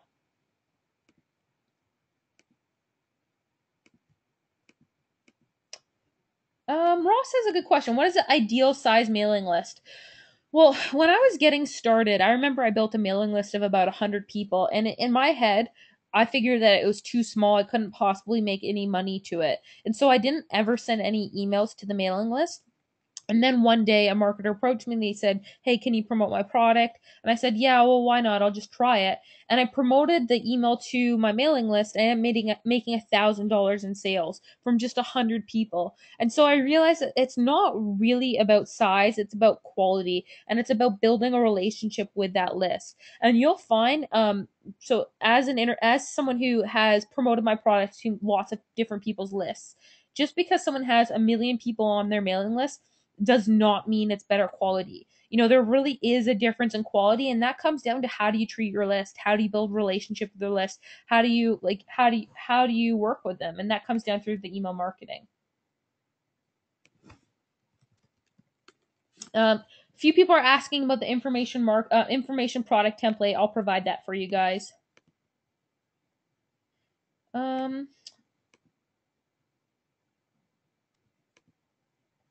Simon asks, how many days will this training be continuing for? Tomorrow will be our last day of this everyday training. And we'll check in about how much money we've made and all of that good stuff. I'll talk about my results, where the results came from, our final check in there. However, it's going to continue on for probably several months. We'll do another training next week sometime, and talk about results of of the longer term business. So in the 3 day period, most of our sales are really going to be coming from the short term cash methods, which is something that I mentioned, in any of my presentations before the training started.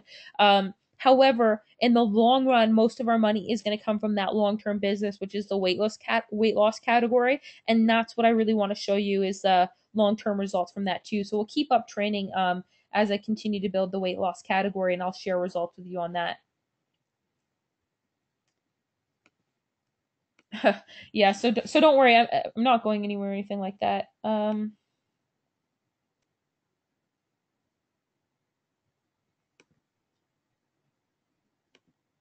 Okay, so just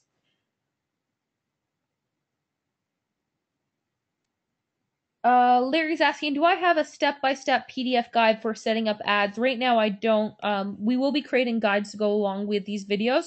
Just be patient because obviously these have been very full days for me. I don't have any extra time during the training because not only am I training, I'm trying to get the results that I promised. So it's been very busy. But when I have more time, I will go through and I will provide PDFs and that sort of thing.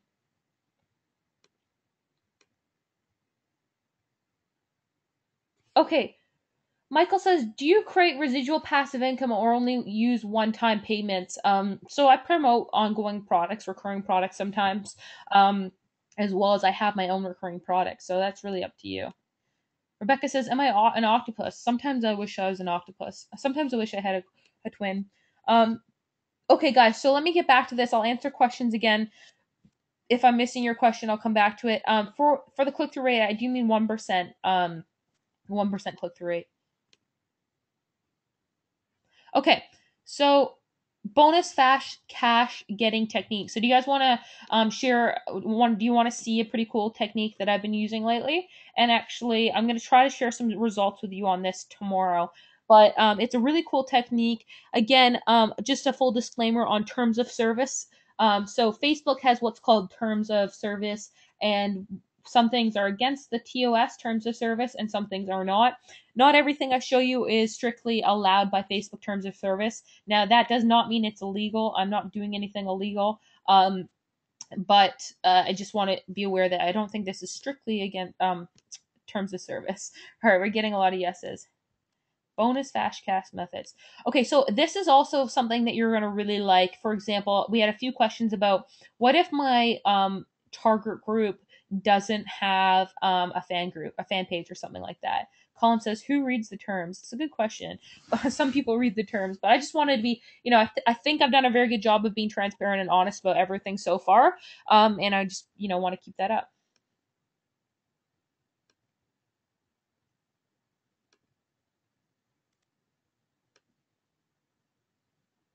Okay.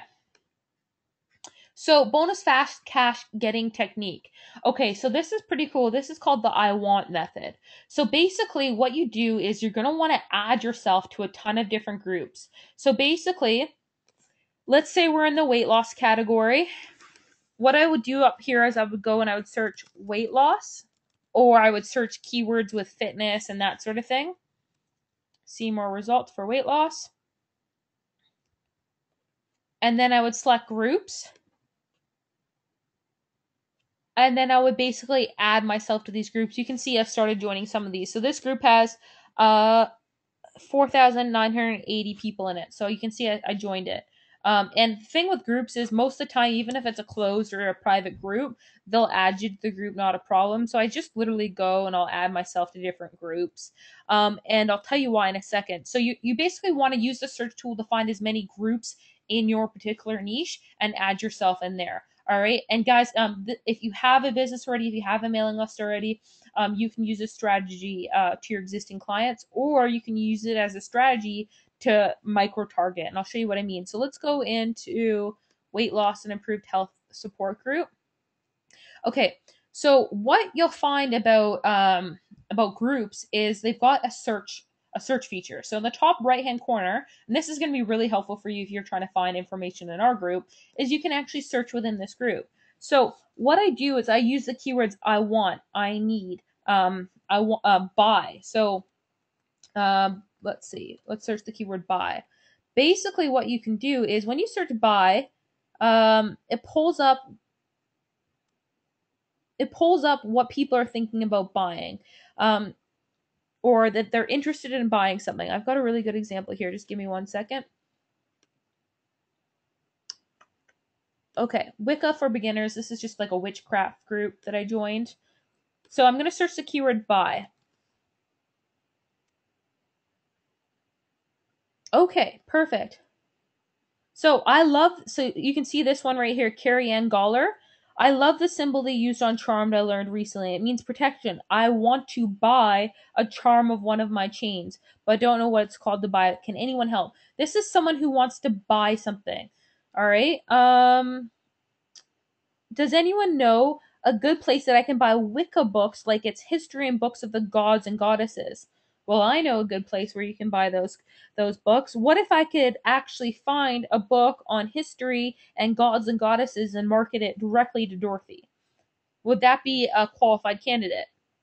On Monday I'm gonna buy a chalice and ritual blade. Well, that's interesting. I can find you a chalice and ritual blade. What if I display an ad to just Kevin that has a chalice and a ritual blade? So do you see what I'm doing here? We've got mind blowing. So do you see how this is effective? Is you're literally going into groups and you're searching for the keywords buy, want, need. All right, let's search want. I want to learn all there is to know. Well, that's interesting. That indicates a little bit of desperation. I do have some crystals and sage for healing and cleaning, and some prior knowledge. Anything beyond that is pretty much mystery, and any would help. Well, I think I might know where I could find some witchcraft resources for you to promote. ClickBank, anybody? Um, let's see here.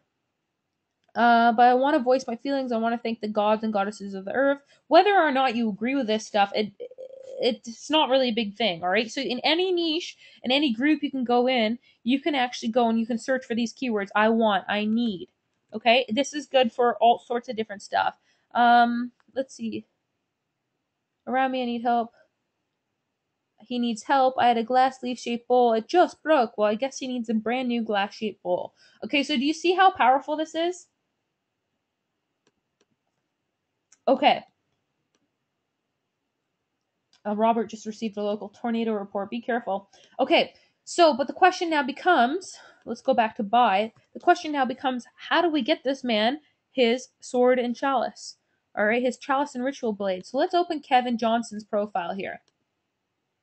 Kevin Johnson. Okay, so here we go, Kevin. Kevin, let's see. Kevin from Port Huron, Michigan. What if we found him a chalice and ritual blade, either on Amazon or if it's an ebook? So there was someone else who was looking for information for gods and goddesses. And guys, this works in any category.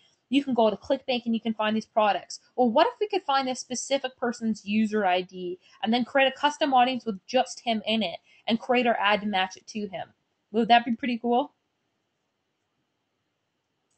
Yeah, exactly. So what we're doing is we're looking for specific people. And you can do this for your t-shirt campaigns. You can do this for your niche. If you have a business already, you can do it to target specific customers with high-end offers. It's very, very powerful. So let's go back to my slide here. Okay, so you want to add yourself to a ton of different groups. Search within the group for specific intent and search for keywords like buy, need. Find characteristics related to this person and include in the ad. So we found, what's his name, Richard's from Michigan. So Richard from Michigan. And then we go to this tool called Find My Facebook ID. Okay, so let's go to Find My Facebook ID. And we've got Richard's URL here. Enter that in there. And here we go. We now have Kevin Johnson's user ID. We can upload this into custom audiences and create an audience of just one, and now create an ad for, what was it, a chalice and ritual blade targeted just to Kevin, saying, hey, Kevin, this is my favorite chalice and ritual blade, or something like that, and promote that chalice and ritual blade. Or to the lady who was looking for information on gods and goddesses, hey, Rachel, here's a great book that I found on gods and goddesses. Because they're into witchcraft, they'll probably think it's like a sign from the spirits or something anyways. So it's very, very effective. Not only is it effective for finding people who want to buy something, it's effective for targeting specific clients once you get a little bigger, if you have an audience already. So it's very, very powerful. All right. So find my Facebook ID. Let's talk about a few different ways that this is helpful. So for example, if you don't have a specific page related to your topic, you can go find specific people who might be interested in this by looking at the words they're using. It is a little more labor intensive, but the great benefits of this is generally you would want to use per impression bidding. So you're not going to pay anything because you're not going to have any very many impressions, because you're just targeting that one person. You're not going to really, chances are your cost is going to be zero. All right. So the return on investment can be huge. The other thing is, like I said, you pay almost nothing. You're giving them what they want. You can also sell higher end stuff. So private coaching and consulting, speak to them personally. So if you go into a group and you see that someone needs particular help, you can message something about, let's take weight loss, for example. If you see someone struggling with weight loss, you can create an ad saying, struggling with weight loss, targeted just to that person. Why not get some private coaching? Something like that. So you can, especially if you have a built-in business, and even if you don't have a built-in business, it's all about targeting the specific information related to that person, the keywords that they're searching in. The other cool thing is you can also contact authors for interview or hard to reach people. So let's say that you want to get in front of a particular person. Okay. Uh, let's see. Name, so let's say like you want to get in front of Frank Kern or something like that, or Greg Davis, or me.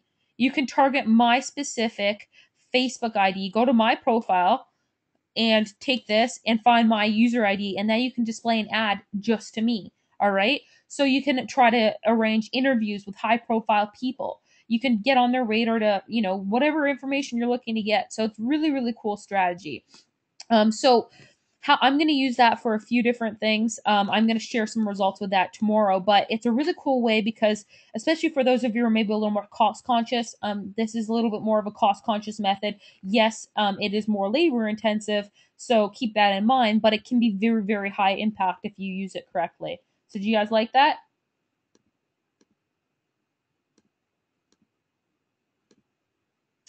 So let's see. Some Mark saying, "Oh my God, the potential is limited, is limitless." Absolutely, and yeah,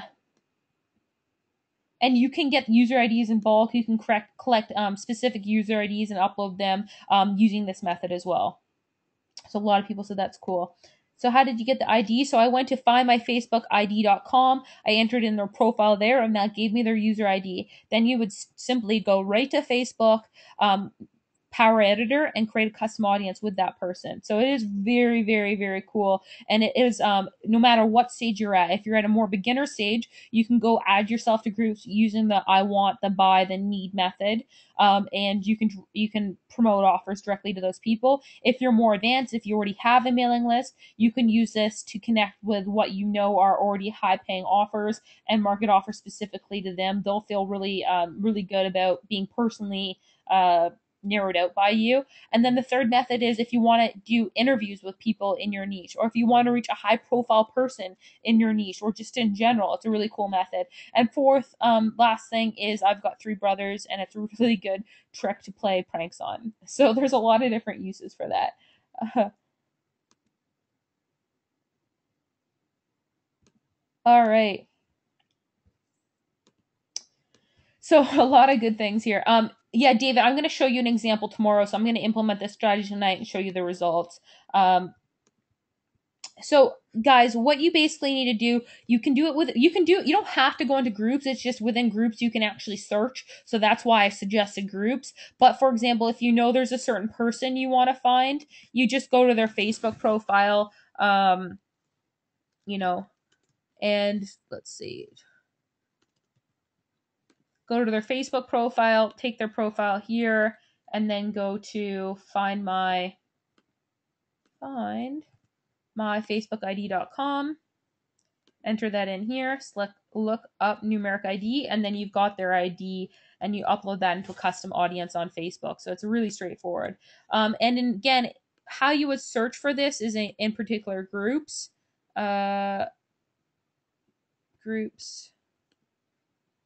So you would go into a group, and in the top right hand corner, just below the photo, there's what's this little search box, and you would just search by or the different keywords that you were looking for, and then that's how you'd find it. And you can see more results down here, and it's all sorted by date. Obviously, the dates that are more relevant are closer to today are more relevant.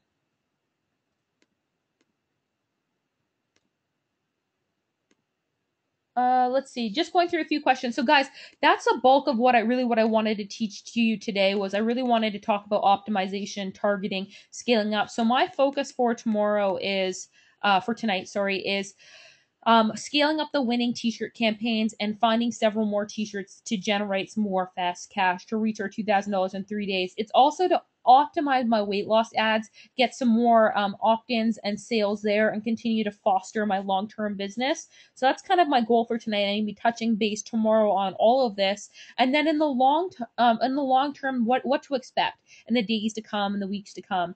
Like I said, tomorrow we'll do a final check on total spent and total amount made. I'll take questions. We'll go over more strategy. And then in the following week, what I'll do is I'll have another training session on the long-term stuff. Like I said, sometimes your long-term business, the weight loss niche for this example, it takes a little longer to set up because of the infrastructure, because you're building your list first, because you're building trust with that list. And so we'll be touching base on that process every starting next week. We'll be touch basing on it really frequently with a ton of training sessions and case studies. I'm going to continue to post case studies in my Facebook group, the mastermind group, sorry, and continue to build the weight loss business and share strategies.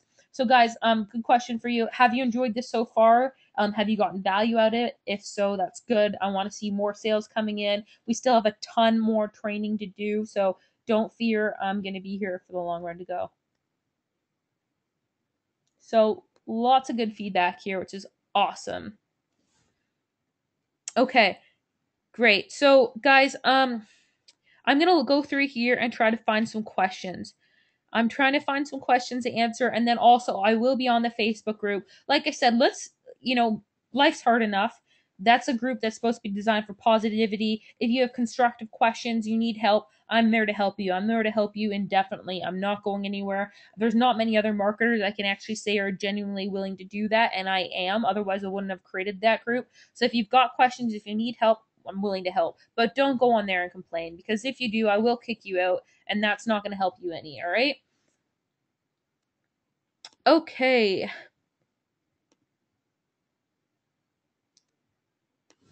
Okay, so tomorrow I can go over some more fast cash offers and products to promote. Let's see here. Getting a lot of positive feedback, which is awesome. Let's just see. Um,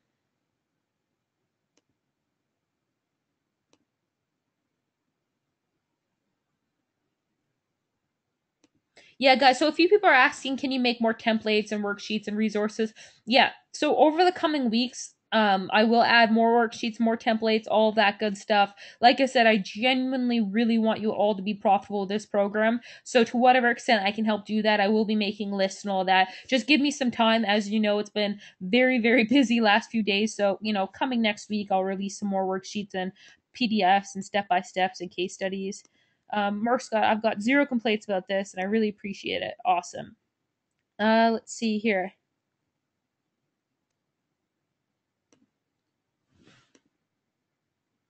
Okay, so Sandy's got a great question. Can you suggest where to outsource t-shirt design? It seems easy, but it's not really for me. Fair enough. I'm not the best designer in the world either. So Fiverr would be a good place. So let's actually go on to Fiverr right now. Let's see, fiverr.com. So let's see here. So graphic and design. So everything on here is $5. Logo design. You can get people, probably logo design would be a good category. Any of these sections, like you can probably Google t-shirt design and someone will be offering services. So that's probably a good spot to go. I'll make an amazing t-shirt design for $5. Like, this is a no-brainer. Look at all these people for $5. I can't even imagine. So this is a perfect answer to that. All right. Let's see here.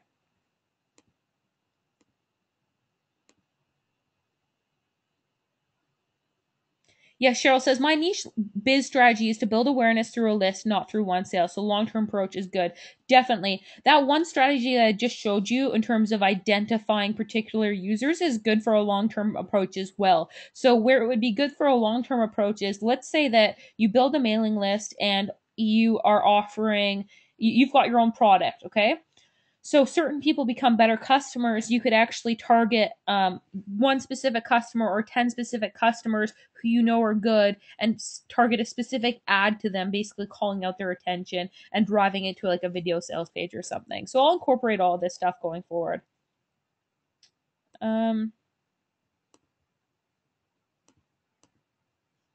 Yeah, so far I think we're at about $500 profit. So we do have a fair amount of work to go until tomorrow, but I feel very confident about it. I feel very positive. Honestly, I figured that most of the sales would be coming from the last 24 hours or so, and that's strictly because we've spent so much time doing training, setting up the infrastructure and all that. And much to my annoyance, and I'm sure your annoyance, if you were on the group last night, you would know Teespring was having a bunch of glitches last night. So, it really it really pissed me off.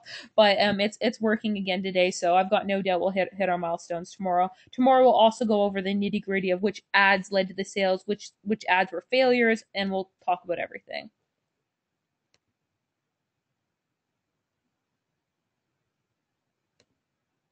Um,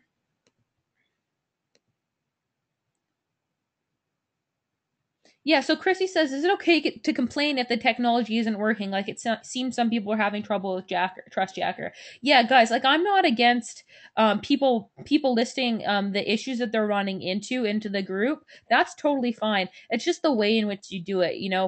If you're having a problem, mention it and say, I'm having problems with Trust Jacker. Can anyone help me with this? Or what's going on? Is anyone else having this problem? That's very different than Trust Jacker sucks and I hate Trust Jacker or whatever it is. That's just an example. The group's been awesome. There has been so many positive people. There's been so many people who have said that they've made their first sale, and that is so awesome to see. And the reason I say this is just that I want to keep it a positive space. It should be because, that it's such an amazing resource. Okay.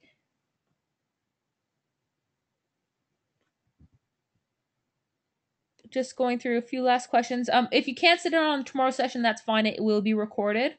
Um, Brian says, does Facebook have a tech support help center that you can call? I know that you can email them. I've never actually called them myself. I'll look into that for you.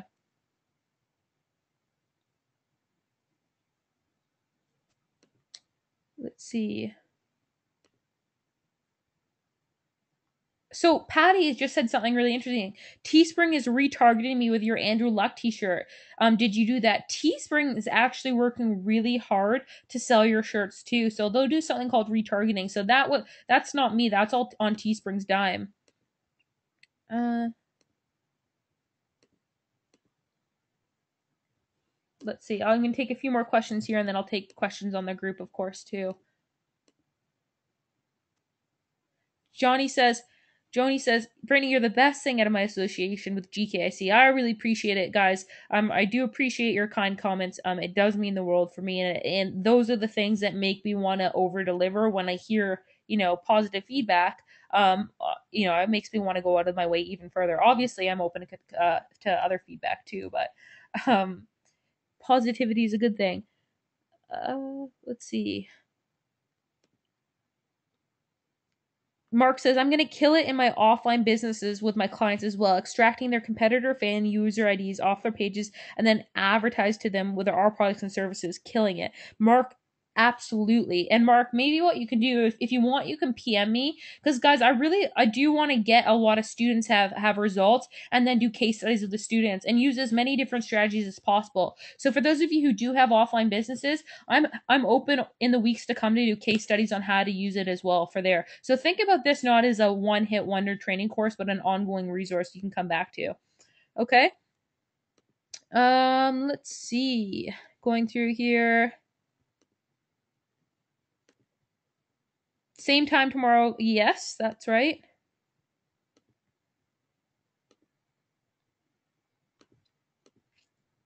Just kind of making sure there aren't any urgent questions here.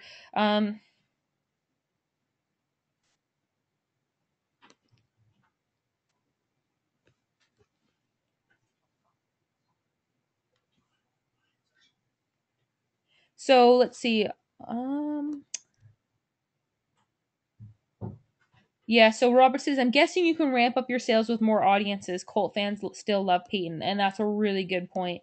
Um, let's see. I think I've answered a lot of the major ones. For anything else, absolutely will answer them on the Facebook group.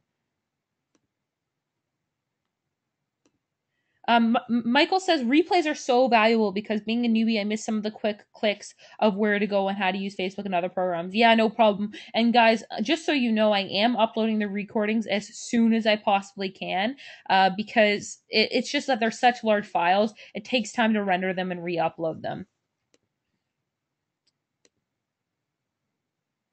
Awesome. Okay, guys. So a lot of really positive feedback. Again, it means the world to me. So, I'm going to be I will be, well, today I'm going to be busy doing a few things. I'm going to, like I said, optimize my ads. for the weight loss category. I'm still very committed to getting real results using that and helping you get real results using the long-term niche strategy. All right. Second thing I'm going to do is obviously focus on that $2,000 profit. I'm going to launch more campaigns, and I'm going to do that, and I'm going to share the results with you tomorrow. I will be on the Facebook group. I'm going to take about an hour to an hour and a half break, and then I'll come back and I'll be on the Facebook group answering questions too. So thank you so much. I really am so glad to see there's so many people enjoying this training. Like I said, I'm here for the long haul. I will be on the Facebook group. I will get the recording up and going. Let's keep that group positive. Let's stick together and help each other get results. And I've got no doubt that, perseverance beats resistance. So just keep going, and I'll be here to help you along the way. Thanks, guys. Take care, and I'll talk to you very shortly.